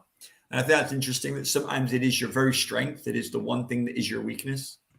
But like with that's one of the things I remember about the invasion is like there's like a girl there and she's like my life's been pretty horrible. Like they go around raping everyone. She's, but at least I'm not a gold. You know, the really pretty women who got marked as gold, they've got it worse because they're the ones that all of them want to jam it in. And like, it's like, no, I'm like serious. Like he holds nothing back in those conversations. And like, she's like, yeah, there's a time when actually being super pretty actually can freaking backfire. And that's true on a lesser extent. Thank goodness we don't live in a world like Sword of Truth is portraying, or at least not at this time, and we're not in a war zone. But one of the things is that can backfire. There are people who, because of their looks, have attracted extremely negative attention from people they do not want it from. And so one of the things that Terry's talking about, they're calling out, in fact, is that sometimes we look at people and think, you've got it all, you know, like as I grew up with a lot of women, like there's 5 sisters in my life. And, you know, I've got sister-in-law, I work in female dominated environments. And so I have a lot of female friends. And one of the things is it's often it's like, oh my goodness, I wish I was a size 8. Like that is where happiness is. And you're thinking, well, there's some of those people who are size 8 are not happy. Some of them are, some of them aren't. But the size 8 doesn't guarantee that. Some of the people who are size 0 are unhappy too. Yeah. And what I'm saying is you just need, but the thing is, I'm not a big fan of Terry Goodkind's books, but I got plenty of stuff out of them. Even, like you said, crazy invading rape monsters. Like, what can I get out of that? Well, actually, there's messages in that. And one of those messages is that if law and order dissolves to nothing and people just take what they want, one of the first things to go will be any sort of sexual control. Because a lot of people who want to have a lot more sex than they have, and if they could do it with force, they would. And so that's like one of the things when we think about society, is society good for humanity? Terry Brooks would argue, yes, it is. Yeah. So would, and like, you know, so would the guy who wrote, Terry Goodkind, the guy who wrote Sword of Truth. He clearly shows society is needed. And his argument is it's far more important than the individual, and the individual should be sacrificed on the altar of society. Yeah. That's his argument. Yeah, I think, I think that makes sense to anyone who isn't a complete anarchist. And that's one of the many reasons that I'm not a complete anarchist, because I'm skeptical and very critical of many of the things that governments do. But I think we should still have cops and things like that, for example, because, for example, if there are no cops and you basically, if every woman basically has to rely on whatever man is in her life to protect her from other men raping her if they want to, I don't really think that's a good idea. No, that's a bad. Or if I have to, like, when I go out, if the only thing stopping you from stealing from me is literally that I'm carrying a weapon, that's not a good world. Yeah, I agree. Yeah. And like in medieval times, that is something you would do. You would carry a sword with you when you traveled alone at night, because if you got set on by bandits, there was only you to protect yourself. Yeah. I don't want to live in that world. I'm glad we've evolved. You know, it's like anarchists and anarcho-capitalists have never seen any post-apocalyptic movies. You collapse society, and then, you know what? Things go bad. But speaking of apocalypse, I have some interesting facts for you. There is one person with the first name Apocalypse that lives in the United States, and they live in Massachusetts. Okay. Yeah. Apparently, Apocalypse is a popular surname. There are 102 people in Brazil with the last name Apocalypse. Oh, wow. Because, I mean, apocalypse just means like to be revealed, right? Uncovered, revelation. But still, it just has a connotation for us, doesn't it? In our world, as like end times. It would be weird if my mom had said, "By the way, I'm calling you the End Times." I'd be like, "Mom, don't call me that. I'll change my name by default." Hey, the Apocalypse family. Let's welcome our new neighbors. And then they come and say, "Can I marry your daughter? What's your surname? Apocalypse?" No. But I'm a really nice guy. Actually, That's funny too. If I married a woman and her last name was Apocalypse, I think I'd take her surname. That'd be pretty badass, to be honest. Anyway. But that's an interesting cultural thing too, because like as you were alluding to there, Tristram, the apocalypse doesn't necessarily inherently have a negative meaning, and that reminds me of, because Dusty, you and Parker and I are going to talk about that Norse mythology book sometime soon, and one of the many interesting aspects of Norse mythology that I like is that Ragnarok is not just the end of all time and everything is destroyed. It's more like a cyclical view of time, something like the Wheel of Time or more Eastern religions, where it's the end of one age and the beginning of a new one, which in Norse mythology is something like the end of the age of the gods and the birth of the age of humanity, which is yeah. See, I didn't know that. I've heard of Ragnarok a little, but I was not on that level. And like, I did think it was end times. Like they thought it would be the end of them. That's really interesting to me. Thank you. Driving on the wrong side of the road out here. Really? Yeah. What the hell's going on? Do they think they're where Tristram is? The Holy Land of Britain. Just driving on the wrong side of the road, and then they pulled right in front of my building here. I was like, "What are you doing, guy?" I have done that in the States, but only once. I was already like adjusted to my holiday mode, but then when you pull out of a road, like just normally when you turn left onto the close side of the road in England. So I turned left onto the close side of the road, and of course in America, the left turn is the wide one, and the right turn is the close side of the road. And so I just turned, and then I saw, like, luckily you have these stupidly huge, long, straight roads that go on like 17 bajillion miles without a turn. And so I looked all the way down the road, and I saw like this car, like about 2 miles away, turning onto the same road. So you're like, oh. And I got way over it now, but it gave me a heart attack. Just, oh my goodness, I'm on the wrong side of the road. But yeah, but luckily America's just crazy. Have any of you ever been and driven over here? No, I haven't. I've driven in many countries with the reverse. The only two countries I've been in are Canada and the US. All right. Well, sorry, I wasn't even meaning the left-hand side, Dusty. It's like if you come over here, you'll be like, why are all the roads so narrow and why do they turn so much? Like, so much. Like we do not have straight roads. Apart from like our motorways, like you will not find a road that goes straight for very long. It's like and heaven bless you if you end up going to like the Peak District or the flipping Lake District. You've got roads that are basically one American car wide. And 2 cars are supposed to go down that road. Wow! To be honest, there are certain areas of the country that are like that. Okay. But usually what happens in the United States is the roads come first, and then everything else comes later.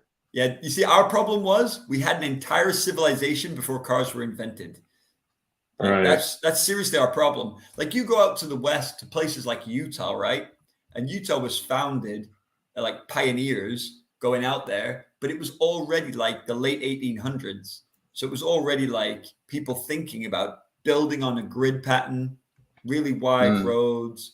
And so that's why California has the straightest roads, because they're the last to be settled. So there's just a bunch of highways and stuff like that over there. Yeah. I bet Canada is the most like that out of all three of our countries, because it's the newest one, because it wasn't founded until 1867. And also, not only was it founded late, but Canada has expanded late as well. Canada has so much untapped land, right? Like if the world runs out of land, people are going to be moving to Canada because there's stacks of unbuilt on land there that you could continue to grow into, and you could just found an entire city on a big empty plot of land because you've got a bajillion acres of just empty land up there where it's cold in the colder areas. Like you go Well, to be Northwest honest, Territory. the Midwest here in the United States is not populated. Yeah, it's like Wyoming has like huge open areas, huh? Well, I drove from end to end to Kansas, and I couldn't find the town at all. Wow. I took the main highway. That's an through exaggeration. Kansas. Well, I guess this highway didn't pass through like the capital or anything, but I went from one end of the state to the other without seeing like a town of more than 1,000 people. Yeah, wow. I remember when I went to where my folks are from, a little town called Monticello in the bottom of Utah, which is basically a desert. And so you go down there, and my family helped found like a tiny village, and the village is like 15 miles outside of Monticello, and Monticello is like the big town. And it has like one traffic light when I went there. So if you just kept driving and the traffic light was on green, you could like clear that whole town in like a minute of driving fast. and like that was the big town that my dad used to catch a ride to go to because they had a store. Like, so like once a week, his family would get in the cart and they'd ride up to town 15 miles away so they could buy stuff. But like that's just crazy to me. Wow. There's nowhere in England like that. There just isn't. Wow. Well, like we don't live in a big city, but we live in what barely qualifies as a city. Like depending on like whether a big town. Depending on whether you include the population of the people who work out on site outside of the city, most of the time, the population could range from around 60 to 100,000. And so your town. And like we can get groceries delivered to our house like you can anywhere else. And then there's also a corner store across the street that has not everything that a grocery store has at all, but a few things if you need to go somewhere. Don't have to travel very far to get groceries or anything like that. Yes. Yeah, it's a town, right? A big town. I'm in a big city. What city are you in, Dusty? Well, I'm not in the city, but if you want to call where I live, it's the DC metro area. Oh, right. You're in DC. Mm-hmm. Okay. Well, I live in the suburbs. I'm like outside of the city. Like any capital, it sprawls, right? There's the actual bit, and then there's like if you only count the city of London, it's not a very big city. If you count real London, it's huge. What about you, Andrew? Which part of Canada are you in? I'm in Alberta, so all right. But not like in Edmonton or like a huge place. No, like I'm close to. I'm about 5 hours north from Edmonton, right? Which is the nearest super big city. So, but it's just like you said, it's like a big town. There aren't really any average things that any other place has that we don't have. But we only have, for example, one massive movie theater. We just got like an actual good quality movie theater a few years ago, and there are a bunch of grocery stores and gyms and standard things that everyone does. It's like South Park. But bigger than South Park.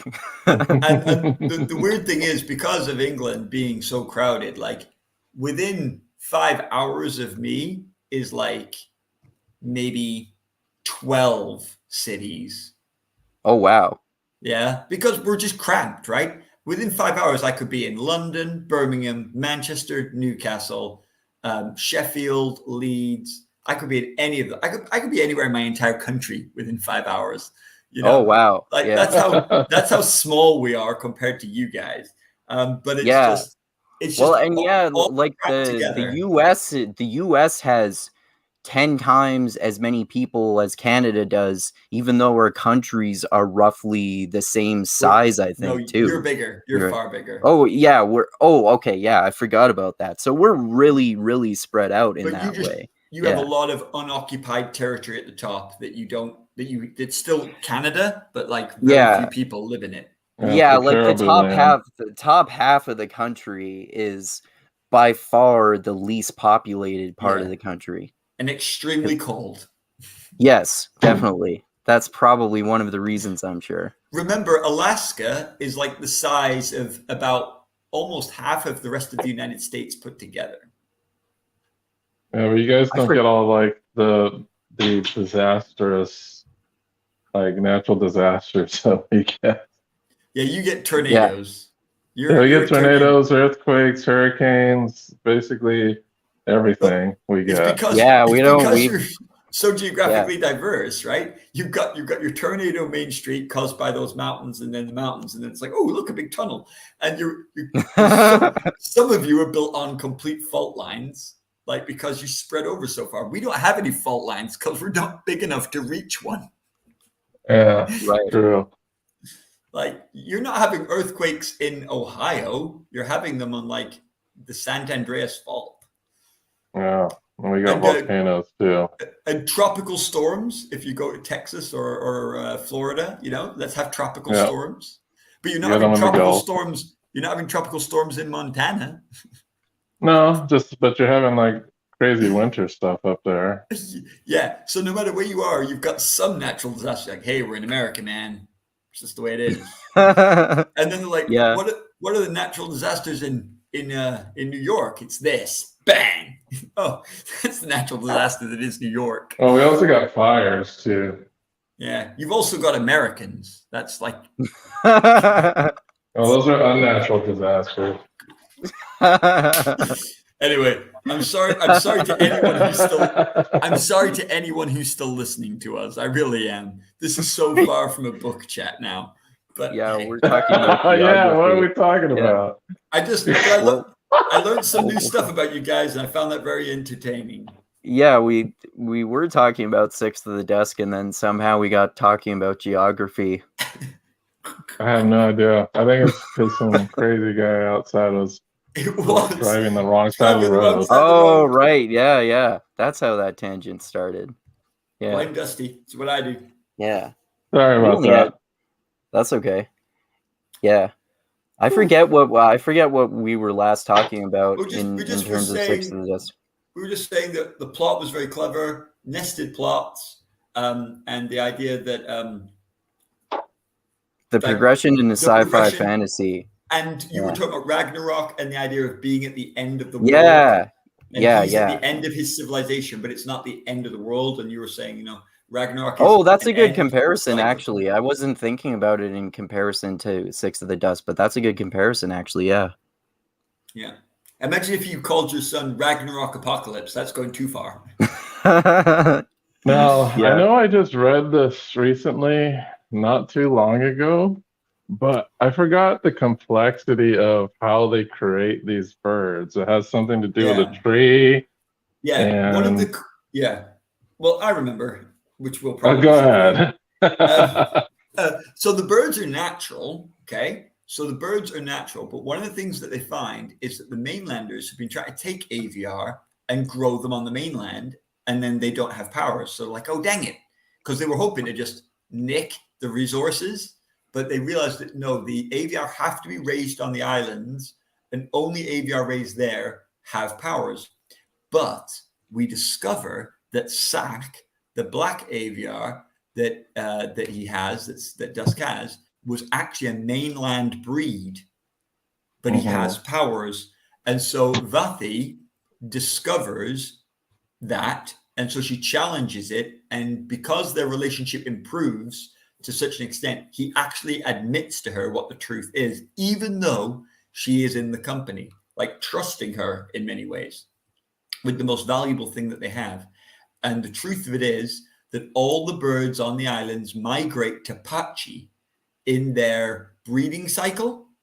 And when they do, there's fruit from a certain area, like a tree on Pachi that's in this very lagoon area. And obviously we know that that's very likely to be a shard pool of investiture, because pools on various of these books are full on investiture. You know, like you see that in Elantris, you see that in Mistborn. So they go there, they eat these berries, and when they eat them, there are bugs in the berries, and these bugs work as symbiotes inside the creatures, the birds, and that's what gives them their powers. Then anyone who bonds with them and gains a cognitive connection to the birds can benefit from their abilities if they're with them for long enough. So the thing is that if the mainlanders truly knew that, they could just try and take Pachi only, grow bird sanctuaries just there on that spot, and then they would have the powers. So like him sharing that to her is the ultimate act of trust. But he only does it because she half gets there herself. And it's this thing of, you earned my respect, but I also kind of trust you. And those two things come together, and he shares more with her and eventually lets her go back to the compound. And remember, he didn't even have to kill her. He could have just not saved her. Right. And he even like, because she would have died on her own. And he considers it, like at the very beginning, he's like, he thinks to himself, because we're in his head, you know, if she gets back, it could be the end of us. But he still does it because he's just going to do the right thing anyway. And that's one of the things that's so cool about him, because he's fatalistic, which you'd think would be depressing, but it isn't. It's more like an acceptance than a fatalism. And he's like, yeah, if we end up moving on, we end up moving on. But I'm going to keep doing it the way it's always been done because I believe it's right. And you're like, wow, it's like there's lots of, Brandon loves talking philosophy, but he doesn't tell you what to think.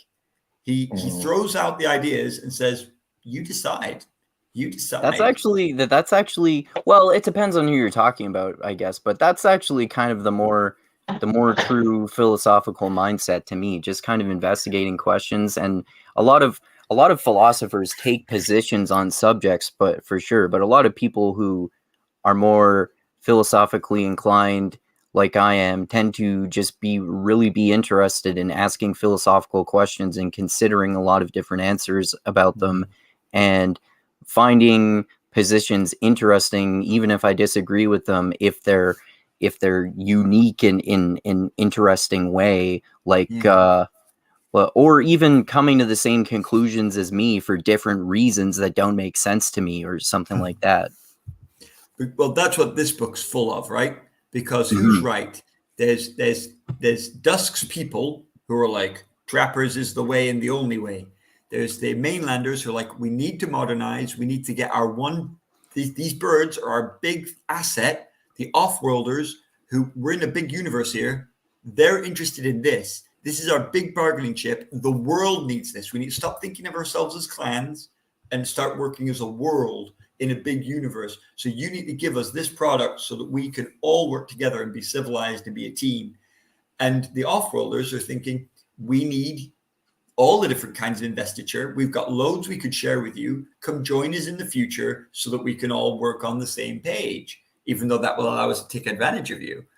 Who's actually right or wrong? Well, it's up to us to decide. Brandon doesn't actually say. He just says, these are some of the consequences that will happen. You decide. And he does it in all of his books. Like, is Kelsier right or wrong? It depends on who you are.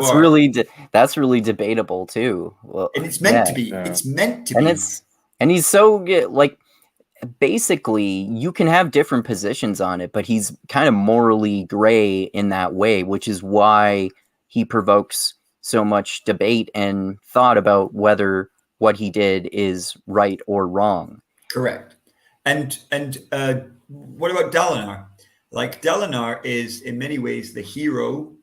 Well, he isn't the hero. Kaladin's the real hero.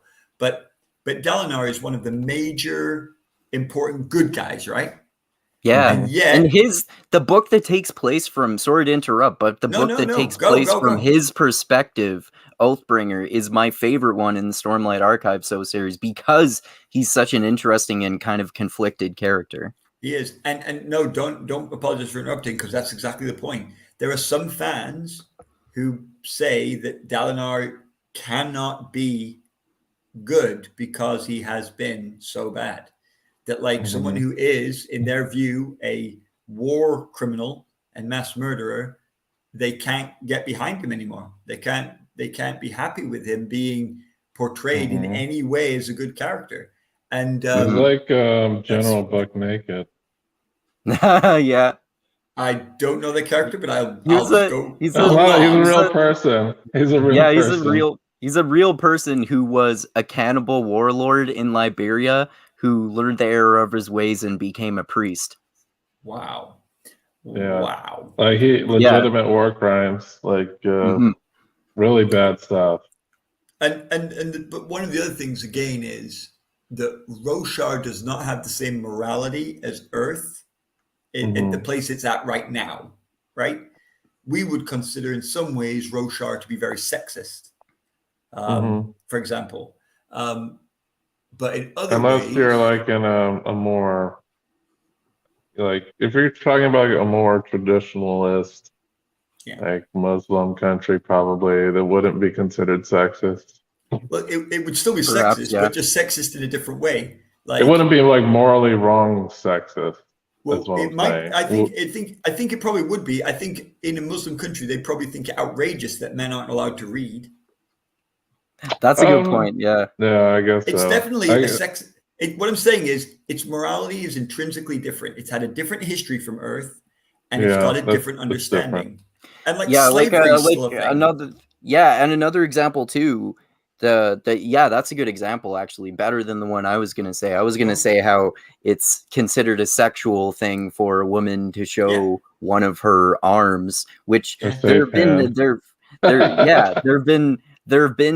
different things that have been sexualized in different cultures on Earth. And maybe there's been something close to that, but as far as I know, not that exactly. And of course, the thing in Stormlight, which is still a thing in Mistborn too, that there's still slavery, and those take different places in the plot. The plots of both series and are approached in different ways too. But the thing is that it's just an interesting idea, and I personally follow a philosophical system of belief that says nothing is unforgivable. Okay, that's my own headspace. But what I've realized by reading some of the comments about Dalinar, etc., is that very few people hold that view. Like, people hold the view that most things are forgivable, but actually, when you get down to it, apparently there's quite a lot of people who have a list of certain things, maybe not many, but certain things that are unforgivable. And slavery apparently is on that list. And mass murder is on that list. And killing of children is on that list for a lot of people. And so it's interesting to think, it's easy to say forgiveness is a good thing, but actually for most of us, that's limited forgiveness is a good thing. And that's interesting. That's a really interesting discussion for me, because I didn't realize that I had a minority point of view. I thought I had a majority point of view, and I did not. Oh, okay. I wonder that's interesting, because I wonder if I wonder if I give people give fictional characters more of a pass, and I don't judge them as much for committing actions that I deem as morally wrong. In reality, in the real world, I basically aspire to the same philosophical principle of you, is that I want to be able to forgive anyone for anything, and even to the point of being like those few people we've heard of where they've forgiven someone who has murdered their family member or something like that. I would hope that I would be capable of something like that, but I'm not sure if I would actually be capable of something like that if it actually happened in reality. Like, if someone if someone murdered my mother and I knew who it was, I don't know whether I would be able to stop myself from at least like trying to beat them up, even though I'm not even a violent person at all. Just how you'd feel. And like and absolutely, Andrew, that's just a really honest and insightful view. And like the thing is, though I believe in that principle, has that really ever been massively put to the test in my life? Not maybe really, not to the extremes. Like the thing you just suggested there is so extreme. Bad things have happened to me, but nothing so grievous. And so what I'm saying is I believe that's a true principle. I don't know, like you don't, like I can't know the future, that if it was ever truly put to the test. And one of the cool things about Brandon's works is because it's fictional, right? He can make really bad stuff happen to these people. And then he can say, let's see how they would react. And that's why like in some ways fiction can sometimes be easier for provoking physical thought than reading actual academic philosophy, like I like to do also, because as this often happens in fictions where you have to make a moral decision where you have to make a moral decision, for example, where there is no good outcome. You either have to kill this one person or these 500 or this has happened in The Expanse. You either have to kill this one person or this entire planet gets destroyed or something like that. Yep. And that's why I always say to my wife, I said, if I've ever been kidnapped and they're trying to ransom me, say no. Simple as that. Just say no. Because that's not going to work out. And if they ever say, drop your gun because I've got my gun trained on your daughter, also say no, because guess what? They'll just kill you and her. So don't be doing that either. And it's like, but the thing is, if you were in that situation, who knows if you'd actually... you would almost certainly do whatever they said. And also the fact is that like a lot of people in the real world who pull guns don't actually intend to use them.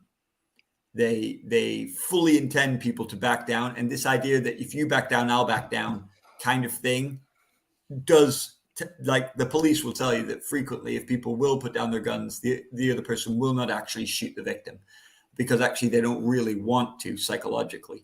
But like in a book, in a story, whenever like, in something like Supernatural, and they pull a gun on him and like, right, put down your weapon. I'm like, this person is a soulless vampire. Why, when you put down your weapon, would he not kill you both? Come on. Come on. But anyway, this is why I have not written any successful books. Because I had a question about this story. I know that the tree that produces the fruit is kind of an important aspect of how the birds become AVR. And one of the things was there was another property of this tree I forgot that had like something to do with manipulating like the mental signatures of something. Like they used it as bait or something like that when they were being chased by those super dark creatures. Yeah. Oh, I forgot about that. Yeah, that's interesting too. The tree is alive, or rather, because Pachi's finger, right, whose blossoms attract predators by mimicking the mental signatures of prey. So they deliberately do that. So actually, some of the when they go to the guy who's died, there's another trapper they find who's died first in the sky. And he actually uses some of Pachi's finger's blossoms on purpose to attract predators to that area, like as a trap. And so later on, we find out that is the way they do it. And as they go to Pachi's eye, which is this lake where Pachi's fingers grow, that's where Vathi figures out that the AVR eat the fruit that has the parasite that is responsible for the bird's talents. So Pachi's eye is the lake. Around it grow Pachi's fingers. Pachi's fingers are the plant that has the bugs in it, but it does mimic a mental signature, a cognitive signature. And it's partially because of these bugs, which are alive within it. Did you say cognitive signature as in the cognitive realm? Yes, correct. And okay. Cognitive also is mental, right? Right.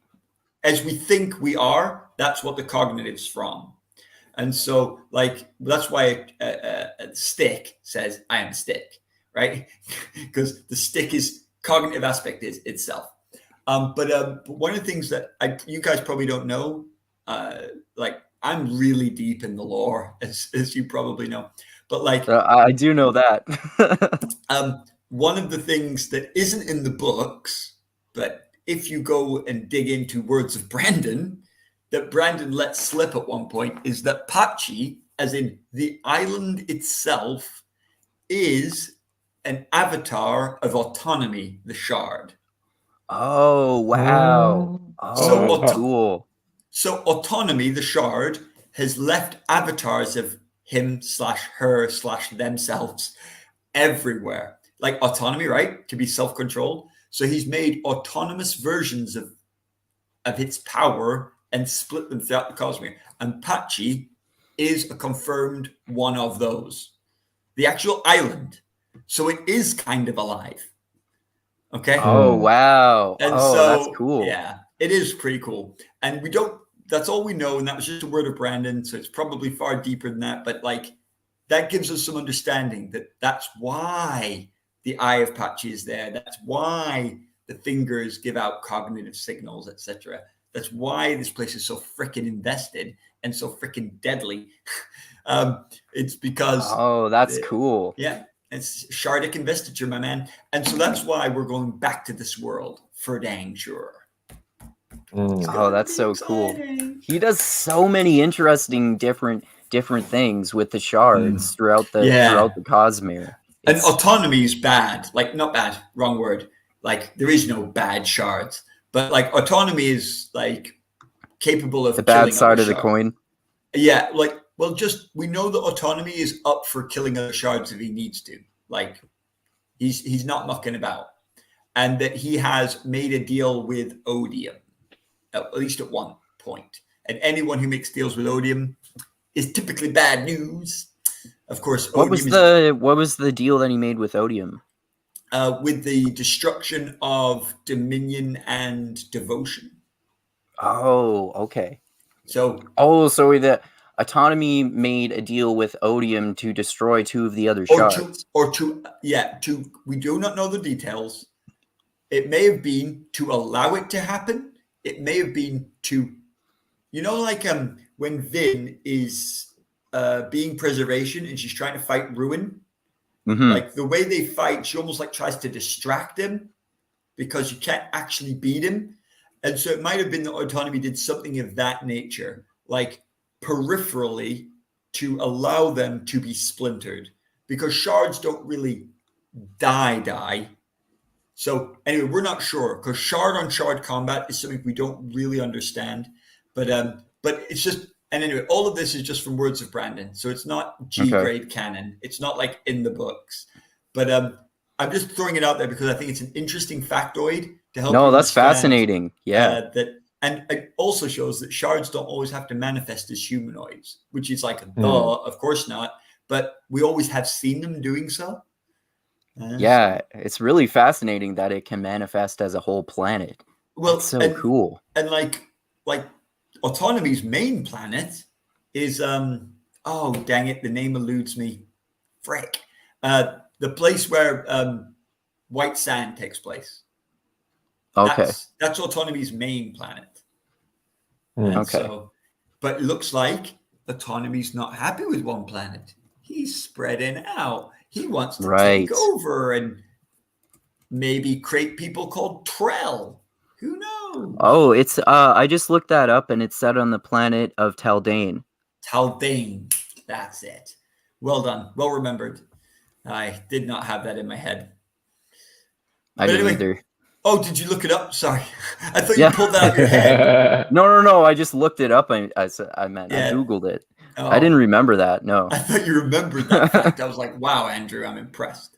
But so it's exciting times, guys. And I wouldn't be surprised to find we're hearing a lot more about as the Cosmere progresses and goes more futuristic. I think we're going to see more Shardic level stuff kick off. and more. That's awesome, I man. still haven't even read everything yet, so Yeah, me neither. No rush. Those books aren't going anywhere. You can read them whenever Yeah, you of want. course. So I still have White Sands, and then Yeah. I think I didn't read Dawn Shard at all either. Read I the still, frick out of Dawn Shard. I still have that Steelheart book to read that will probably get me into that series, and I wanted to read his Starsight series as well. Even though I know that one's not Cosmere, right? No, but it's apparently really good though. Steelheart isn't either. Oh, okay. Anything that's set with anything to do with Earth is not. But Steelheart is super fun. I love the Reckoners. It is very YA. Like I hope I don't know. YA That's puts okay. some people off. That doesn't put me off. I love it.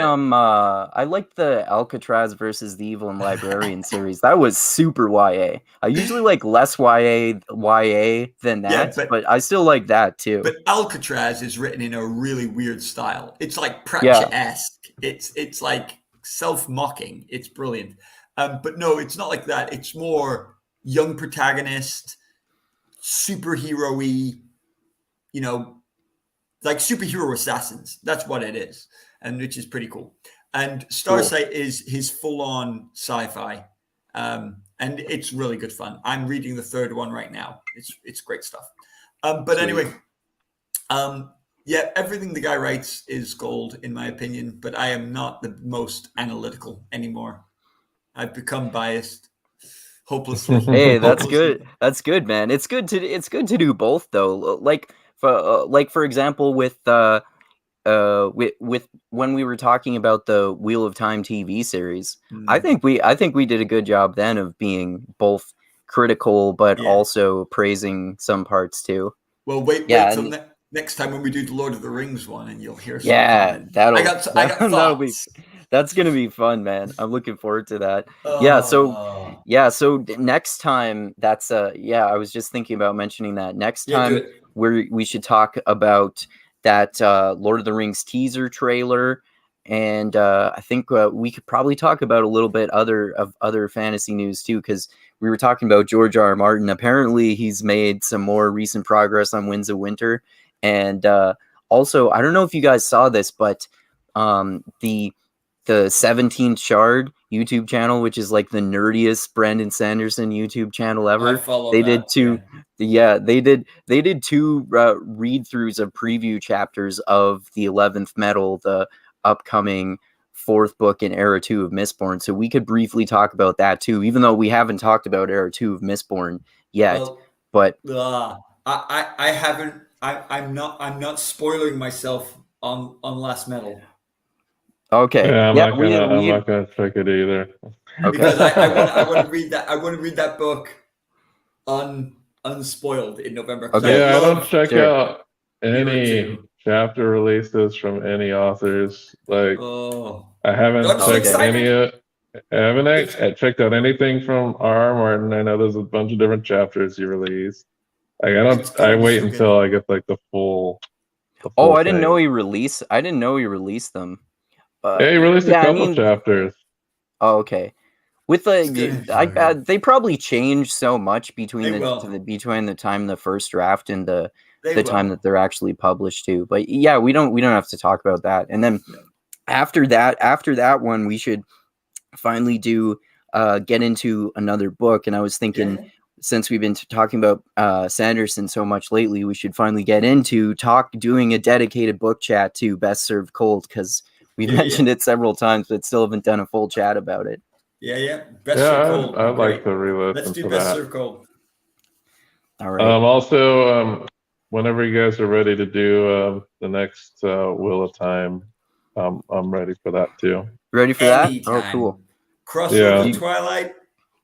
No, we're on the second part of Winter's Heart. We haven't finished Winter's Heart yet, have we? Yeah, we're about to do the second of 3 episodes, right? Yeah, we're doing part 2 of Winter's Heart. All right. So let's do Winter's Heart. Yeah. Do you guys want to do that next weekend then? Yeah, let's do next bit of Winter's Heart. Cool. All right. Next cool. We can do Winter's Heart. Sweet. All right, cool. Thanks, guys. Well, always fun to talk. Looking forward to that next chat about the Lord of the Rings teaser, and so that'll be fun too. And of course, next week on your channel, Dusty, we'll talk about basically the middle third or so of Winter's Heart. I already read those chapters a while ago, and there's some interesting stuff that happens in there. And I like the middle part of this book. Yeah. It's all about the end for me. Yeah, the end is good for sure too. And yeah, so check that out. And I think next weekend, ideally, Dusty and I, hopefully we can do that chat with Parker about Norse mythology. So that should be fun. Yeah. And also, I've got another chat with Ben Burgess coming up on this Wednesday. We're going to talk about the anti-capitalist history of anarchism that anarcho-capitalists never mention, and the Ukraine and Russia situation as well. And I did another one that I know you commented on the other day about the Russia shit, with people talking about secret biolabs and accusing Tulsi Gabbard of being a Putin puppet and stuff. Super dumb but entertaining stuff. And yeah, everyone should click that like video, share this video everywhere, subscribe to the channel, click that bell to be notified when I come out with new videos, and check out my Patreon page. Even the $1 a month is greatly appreciated, and the link is in the description of the video. As always, check out our other chats that we did on the other stories in Arcanum Unbounded, and look forward to all our other fantasy nerd stuff. And like I always say, I love you all. Keep being the tiny beam of light that shines through the almost impenetrable darkness in the universe. And most importantly, always remember this: the funk cures all, and groove is in the heart. And Brandon Sanderson books are awesome. You should read them. And anything else you guys want to say before we end it there? All good. Yeah, just tomorrow, check out my channel. Me and Andrew are going to talk about Hunter Gatherer's Guide to the 21st Century. Oh, yeah, I forgot to mention that. Yeah. Yeah, we're going to talk about the pros and cons. I think I read it a second time and had a little bit more favorable overview of that book. But yeah, we'll talk about that.